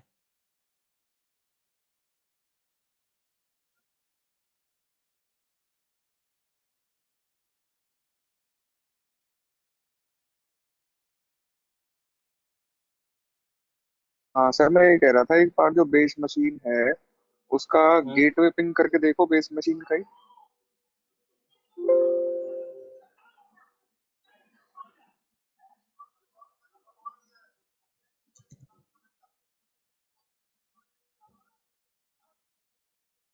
तो एक्चुअली सबसे पहले जो बेसिक ट्रबल शूटिंग होती है वो यही होती है कि जिस नेटवर्क को आप रीच करने वाले हो, जिसको पिंग कर रहे हो, उसका गेटवे पिंग करके देखना आपको। तो हमने जो इसमें अपनी मशीन में गेटवे दिया है, वो दिया है हमने 192.168.1.254। तो इसका गेटवे पिंग नहीं हो रहा है, तो अभी हम क्या करते हैं, अब हम इसकी, तो प्रॉब्लम तो बेस मशीन का ही है ना। हाँ, बेस मशीन हमारी नेटवर्क में नहीं है, तो हम उसका नेटवर्क करते हाँ, हैं। कभी पिंग नहीं हो रहा। तो प्रॉपरली ना चाहिए। नहीं नहीं नहीं, ठीक है ठीक है।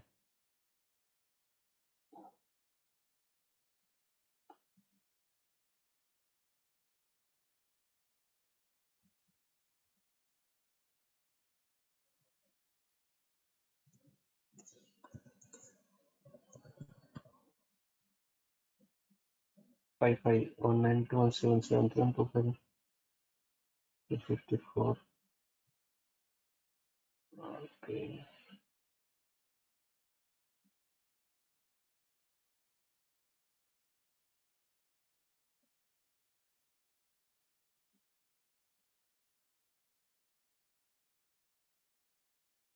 Connected directly to the physical network used to share the host IP address.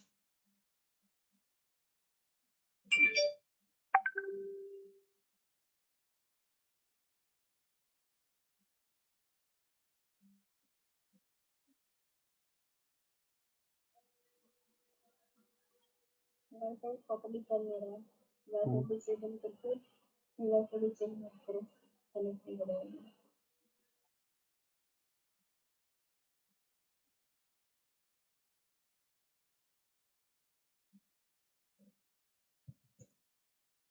हमारे फिजिकल लैपटॉप का एड्रेस है वो ले लो। इसका ना 192.168.50। हाँ ये ले लो। तो हमें देखो वाईफाई से नहीं करते, हम फिजिकल से करते हैं। फिजिकल का आईपी है हमारा 192.168.150.1। तो हम इसमें फिजिकल वाला डालते हैं। हो सकता है वाईफाई में कुछ प्रॉब्लम हो तो हम फिजिकल का डाल देते हैं।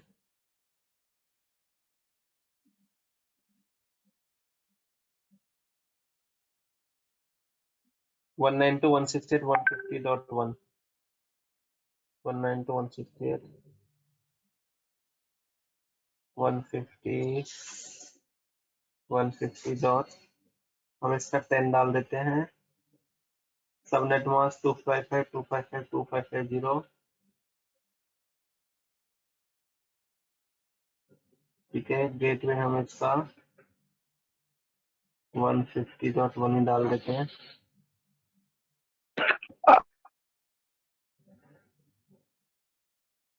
आईपी में 192 के बाद 160 हो गया है, 168 की जगह शायद ऊपर। Okay, thank you. 150 160 to 150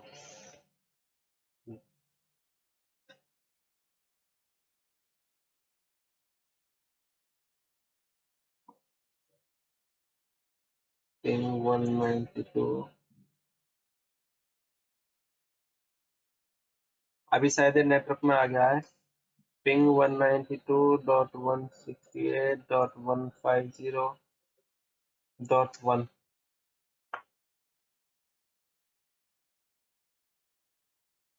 हमारा डिफॉल्ट गेटवे क्या था? IP config ping 192.168.150.1।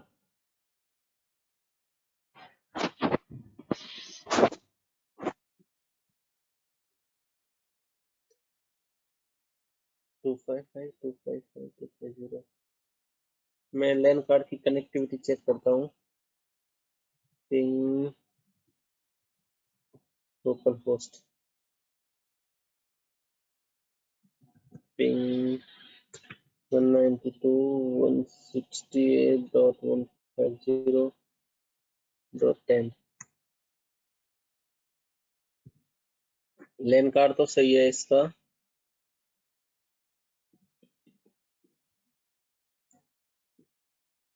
लेकिन ये डिफॉल्ट गेटवे को कैसे पिंग नहीं कर पा रहा है?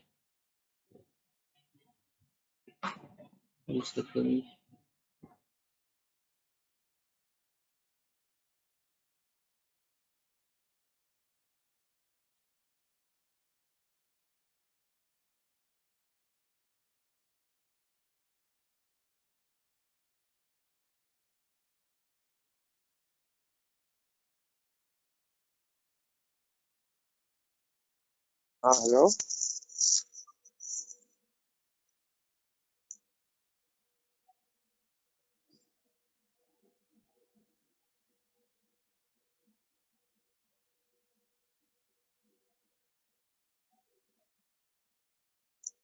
हेलो।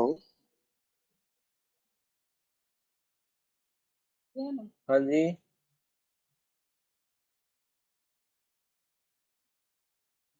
ये डिफॉल्ट गेटवे हमारा 1 है तो 1 पिंग होना चाहिए। आईपी एड्रेस तो पिंग हो रहा है ना 150.10 150.10 इसका है, लोकल है, इसका अपना लोकल होस्ट। रिमोट से देखो। सर मैं ये कह रहा था कि आपने इस वीएम की जो है फायरवॉल बंद करने के बाद फिर उसकी जो सर्विस है उसको रीस्टार्ट किया था, हाँ हाँ, रिस्टार्ट किया था।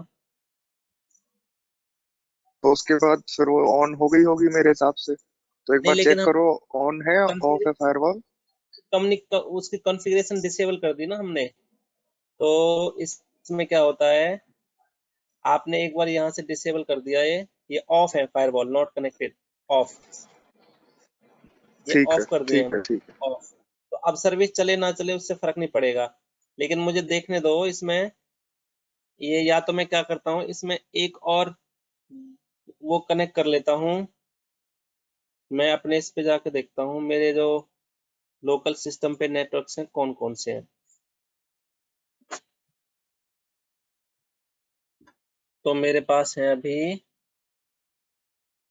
वाईफाई है लोकल एरिया, तो मैं इसमें से सारे डिसेबल कर देता हूँ, एक ही छोड़ता हूँ सिर्फ।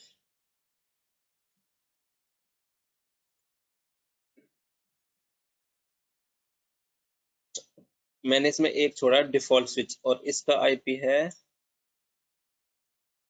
अरे इसका आईपी तो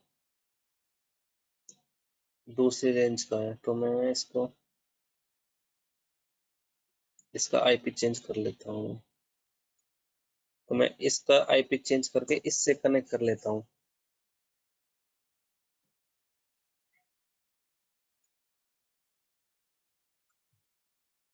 ten dot zero dot zero dot one 255.255.255.0 10.0.0.1। तो वी स्विच मैं इसको रीनेम कर देता हूँ, इस स्विच को डिफॉल्ट स्विच पलवल। ठीक है, अभी मैं जाता हूँ वीएम के अंदर और इस मशीन को कनेक्ट करता हूँ मैं डिफॉल्ट स्विच से।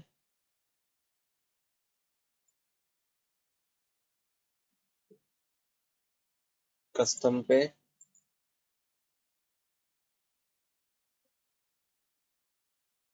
नेम होगा ना उसमें,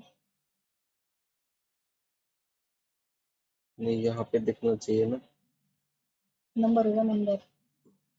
क्या वो नंबर से दिखेगा?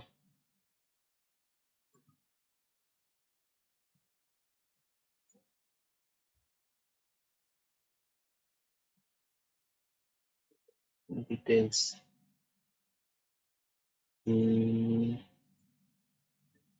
वी डिफॉल्ट स्विच, मैं वीएम नेट वन करता हूँ।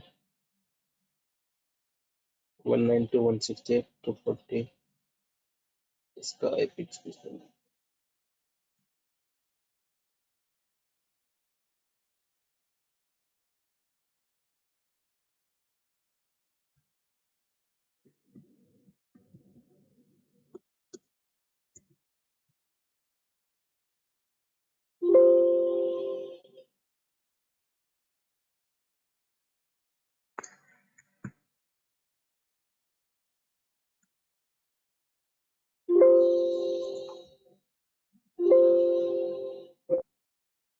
आईपी और गेटवे दोनों सेम डाल दिया आपने।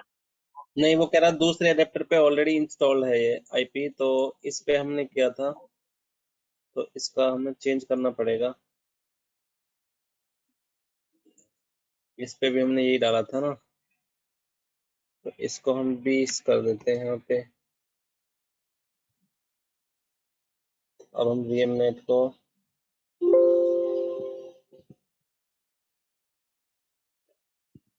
10.0.1 इसको लेना चाहिए।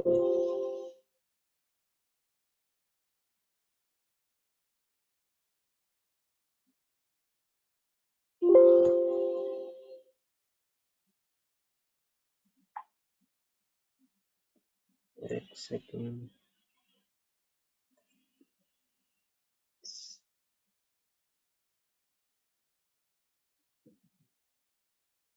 तो मैं इस पे 20.0.0.1 कर देता हूँ।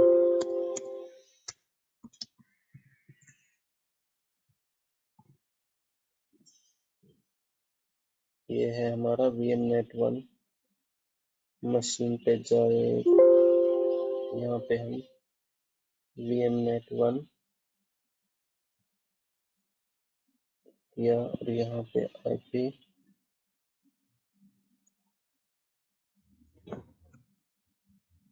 20.0.0.2 20.0.0.1 तो पिंग करके देखते हैं। पिंग 20.0.0.1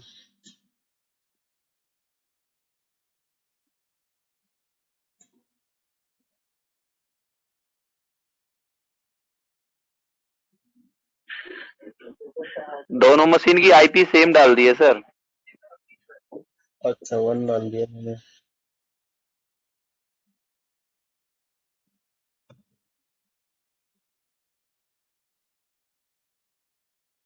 तो देखो 1 को पिंग करके तुलसी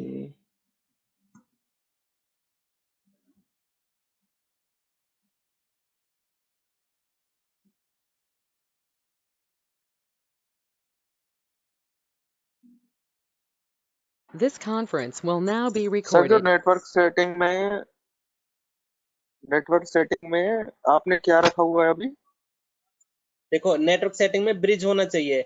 एक्चुअली हम क्या कर रहे थे, बार बार हम क्या करते थे, ये चीज चेंज कर दो तो दूसरी गलत कर देते थे, एक सही करो दूसरा, तो दोनों चीज कभी मैच नहीं हो पाई हमारी। ठीक है, कभी यहाँ से आईपी चेंज कर दिया या हाँ फिर हमने यहाँ से ब्रिज नेट कर दिया। तो यहाँ पे सिंपल सा है, जो नेटवर्क कार्ड है, या तो जब आप इंस्टॉल करते हो ऑपरेटिंग सिस्टम तभी पे आप ब्रिज सिलेक्ट कर लो, ब्रिज ये वाला, या फिर जब इंस्टॉलेशन हो जाए उसके बाद आप यहाँ से ब्रिज सिलेक्ट करो और और जो आपके लैपटॉप का आईपी है, यानी कि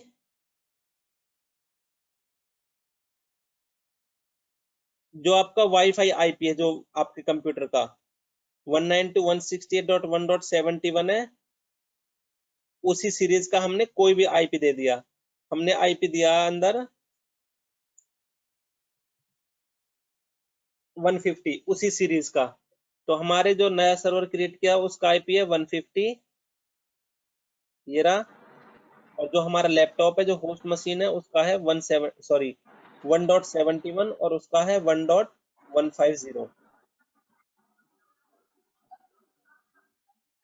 तो कुछ नहीं करना था हमें, वेरी सिंपल है, कंफ्यूज होने की जरूरत नहीं है। कभी कभी क्या होता है, चीजें गलत होती है तो पैनिक में आदमी और ज्यादा गलती करता है, तो हमारे साथ भी वही हुआ है। तो यहाँ पे ब्रिज करना है, इसको ब्रिज, और मेक श्योर ये कनेक्टेड और कनेक्ट ऑन पावर ऑन दोनों चेक होने चाहिए ये वाले। नहीं तो जब आपकी मशीन अगर ये हटा दिया तो आपका डिस्कनेक्ट हो जाएगा लैन कार्ड। तो ये कनेक्टेड होना चाहिए, यहाँ पे ब्रिज होना चाहिए, और जो आपके वाईफाई का आईपी है वो आईपी उसी सीरीज का आप अंदर आईपी डालोगे, डिफॉल्ट गेटवे डालोगे वही, और आपका चल जाएगा। और दूसरी चीज आपको फायरवॉल ऑफ करनी है, तो आपको 2-3 चीजों का ध्यान रखना है। उसमें क्या क्या है, एक तो आपको नेटवर्क टाइप जो है वो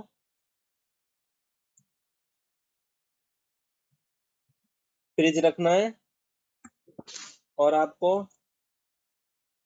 विंडोज फायरवॉल ऑफ करनी है। बस 2 चीज है, आईपी रेंज और आईपी रेंज, मास्क और गेटवे सेम नेटवर्क का रखना है। तो देखो इसमें जो आपका गेटवे होता है,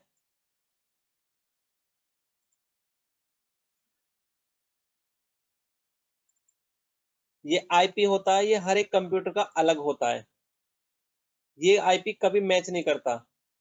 जो लास्ट की डिजिट है ये 150, ये कभी मैच नहीं करता। तो दूसरे का होगा 192, 168.151, 152, तो ये 254 तक जाएगा। तो ये आईपी कभी मैच नहीं करता किसी का भी। बाकी ये तीनों डिजिट हमेशा मैच करती हैं। ये एक नेटवर्क में 3 डिजिट का मतलब है एक ही नेटवर्क है। उसके बाद ये आईपी होते हैं, हर एक कंप्यूटर के अलग अलग होते हैं, और ये हमेशा सेम होना चाहिए सभी कंप्यूटर्स का, जो भी इस नेटवर्क में आते हैं 192.168.1 में आते हैं। उसके बाद ये डिफॉल्ट गेटवे भी सेम होना चाहिए। देखो, अब किसी को ये क्वेश्चन नहीं आ रहा कि डिफॉल्ट गेटवे क्या होता है। चलो मास्क तो ठीक है, आप मास्क देख के डाल दोगे, लेकिन डिफॉल्ट गेटवे क्या होता है? डिफॉल्ट गेटवे होता है जिसके थ्रू आपका पूरा कम्युनिकेशन होता है। गेट, राउटर हाँ राउटर राउटर। राउटर तो डिफॉल्ट गेटवे आपका राउटर होता है। तो अगर राउटर है घर में तो राउटर, नहीं तो क्या होता है, स्विच होता है। तो स्विच को भी आप अपने कंप्यूटर को भी, अगर अपने लैब बनाते हो घर पे, तो आप अपने कंप्यूटर को भी डिफॉल्ट गेटवे बना सकते हो। तो एक्चुअली डिफॉल्ट गेटवे अगर सिंपल उसमें समझो तो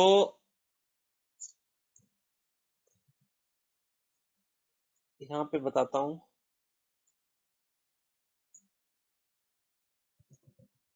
तो मैं इसको गेटवे की जगह गेट बोल देता हूँ, ठीक है। अब ये आपके बहुत सारे कंप्यूटर्स हैं,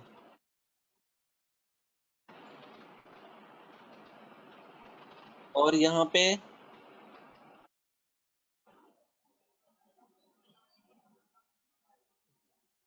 पे आपका नेटवर्क स्टार्ट होता है। इधर वाला आपका नेटवर्क है, और ये वाला आपका बाहर का वाइड एरिया नेटवर्क है। जैसे कि इंटरनेट से कनेक्ट हो आप, दूसरी वेबसाइट से, एप्लीकेशन से, ये बाहर का नेटवर्क है। तो जब आपका कोई भी नेटवर्क, तो ये कंप्यूटर जो आपस में बात करेंगे, ये कंप्यूटर ऐसे, तो अगर इसमें आपने डिफॉल्ट गेटवे नहीं भी डाला तो एक दूसरे को पिंग कर लेंगे। ये आपस एक दूसरे से कर सकते हैं बात। लेकिन जब आपका नेटवर्क बाहर जाएगा अपने इससे, तो एक गेटवे होता है, इस गेटवे को ही अथॉरिटी होती है जो आपके नेटवर्क को बाहर लेके जाता है, आपके पैकेट्स को। तो अगर इनमें से कोई कंप्यूटर बाहर कम्युनिकेट करेगा, अगर इसको बाहर जाना तो वो गेटवे के थ्रू जाएगा। तो इस कंप्यूटर के ऊपर आपको इस गेटवे का, इसका जो आईपी है, इसका आईपी आपको अपने इस कंप्यूटर पे डिफाइन करना पड़ेगा, जैसा कि आपने यहाँ पे डिफाइन कर रखा है। तो हमारा नॉर्मली जो गेटवे होता है, हमारा राउटर होता है। हमारे घर में राउटर लगा होगा, तो सबसे पहले जो कोई नेटवर्क आएगा तो राउटर पे आएगा, फिर राउटर से ही जाएगा, राउटर से ही आएगा। तो जो नेट हमारा गेटवे होता है, वो first point of entry and last point of exit. Network बाहर जाएगा तो सबसे लास्ट में गेटवे से होके जाएगा, आएगा तो सबसे पहले गेटवे पे आएगा। तो एक तरह से वो इंटरनल और एक्सटर्नल नेटवर्क को चेक करता है। तो इंटरनल है तो आप आपस में बात कर सकते हो, एक्सटर्नल है तो उसको लिए आपको गेटवे के थ्रू ही जाएगा वो। तो ये डिफरेंस हो गया। तो ये होता है आपका आईपी कनेक्टिविटी। अब आप इस सर्वर को बाहर से कैसे कनेक्ट करते हो, बस 2 मिनट बताऊंगा, उसके बाद आज की क्लास हम क्लोज करेंगे। तो देखो, हमने आईपी असाइन कर दिया, ओएस इंस्टॉल कर दिया, आपको बता दिया सी ड्राइव में क्या क्या था। यहाँ पे सारी सिस्टम फाइल है, अभी इसमें यूजर वगैरह हम अभी आपको नहीं बताएंगे। अब आपको बताएंगे इसको हम बाहर से कैसे कनेक्ट करेंगे, क्योंकि VMware वर्कस्टेशन के अंदर जाके काम करने में थोड़ी प्रॉब्लम होती है। तो मैं चाहता हूँ ये बाहर कनेक्ट हो जाए। तो बाहर कैसे कनेक्ट करते हैं, एक टूल होता है रिमोट डेस्कटॉप, MSTSC हाँ MSTSC। तो रिमोट डेस्कटॉप प्रोटोकॉल होती है, RDP बोलते हैं उसको। तो आप उसको यहाँ से, MSTSC शॉर्ट फॉर्म होती है माइक्रोसॉफ्ट टर्मिनल सर्विस कंसोल, तो उसको आप RDP भी बोलते हो शॉर्ट फॉर्म में, RDP रिमोट डेस्कटॉप प्रोटोकॉल। जैसे यूनिक्स क्रिएट हाँ, जैसे यूनिक्स में जिन लोगों ने यूनिक्स किया तो वो पुट्टी से करते थे कनेक्ट, विंडोज को हम MSTSC से करते हैं। तो MSTSC यहाँ से डालो, या फिर आप यहाँ पे रिमोट डेस्कटॉप डालोगे, टाइप करोगे, रिमोट डेस्कटॉप कनेक्शन यहाँ से एक ही बात है। अब यहाँ पे आप उस मशीन का आईपी डाल दो जिससे आप अभी अभी कनेक्ट कर रहे थे। तो हमारे मशीन का आईपी था 150। या तो आईपी डाल दो या उसका नाम डाल दो, दोनों तरह से कनेक्ट हो जाएगा वो। अभी देखो ये कनेक्ट नहीं हो रहा, कनेक्टिंग आ रहा है। तो क्यों नहीं हो रहा? हमने रिमोट डेस्कटॉप सर्विस को रिमोट हाँ, डेस्कटॉप रिमोट डेस्कटॉप हमने इनेबल नहीं किया है। तो वो कैसे करते हैं? दिस पीसी सर्विसेज, पीसी पे जाओगे, प्रॉपर्टीज, एडवांस सेटिंग, यहाँ पे है रिमोट, ये रिमोट। तो रिमोट रिमोट डेस्कटॉप, आप अलाउ करोगे, अलाउ और ओके। जब अलाउ करोगे तो ही आप इसको बाहर से कनेक्ट कर पाओगे।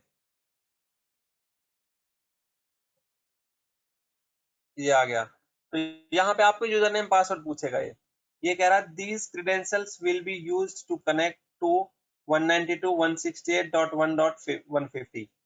अब मैं इसमें अपना यूजर नेम डाल देता हूँ, एडमिन। अब ये देखो इसने नाम भी बता दिया, name of this certificate from this computer Palwal 1, कि ये इस कंप्यूटर का नाम पलवल 1 है। तो मैंने ओके किया। तो अब मैं उस कंप्यूटर से डायरेक्टली कनेक्ट हो गया हूँ।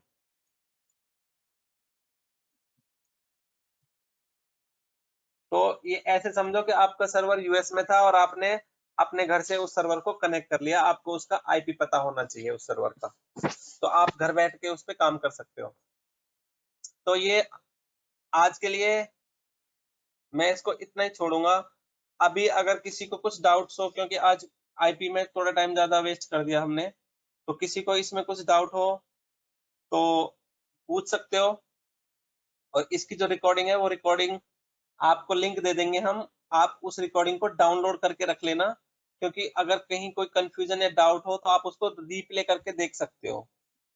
और फिर भी समझ ना आए, गूगल पे जाओ, इंटरनेट पे जाओ, किसी दोस्तों से पूछो, या फिर नेक्स्ट क्लास होती है उसमें आप अपनी क्वेरी कंसर्न्स को रेज कर सकते हो। तो अभी आपका होमवर्क होगा VMware वर्कस्टेशन इंस्टॉल करना, ISO डाउनलोड करके Windows server 2012 operating system install करना। अगर किसी को उसमें प्रॉब्लम आती है तो कल हम उसको सॉर्ट आउट करेंगे, चाहे हमें दोबारा से इंस्टॉल करना पड़े। अभी किसी का कोई क्वेरी कंसर्न्स है तो आप बता सकते हो।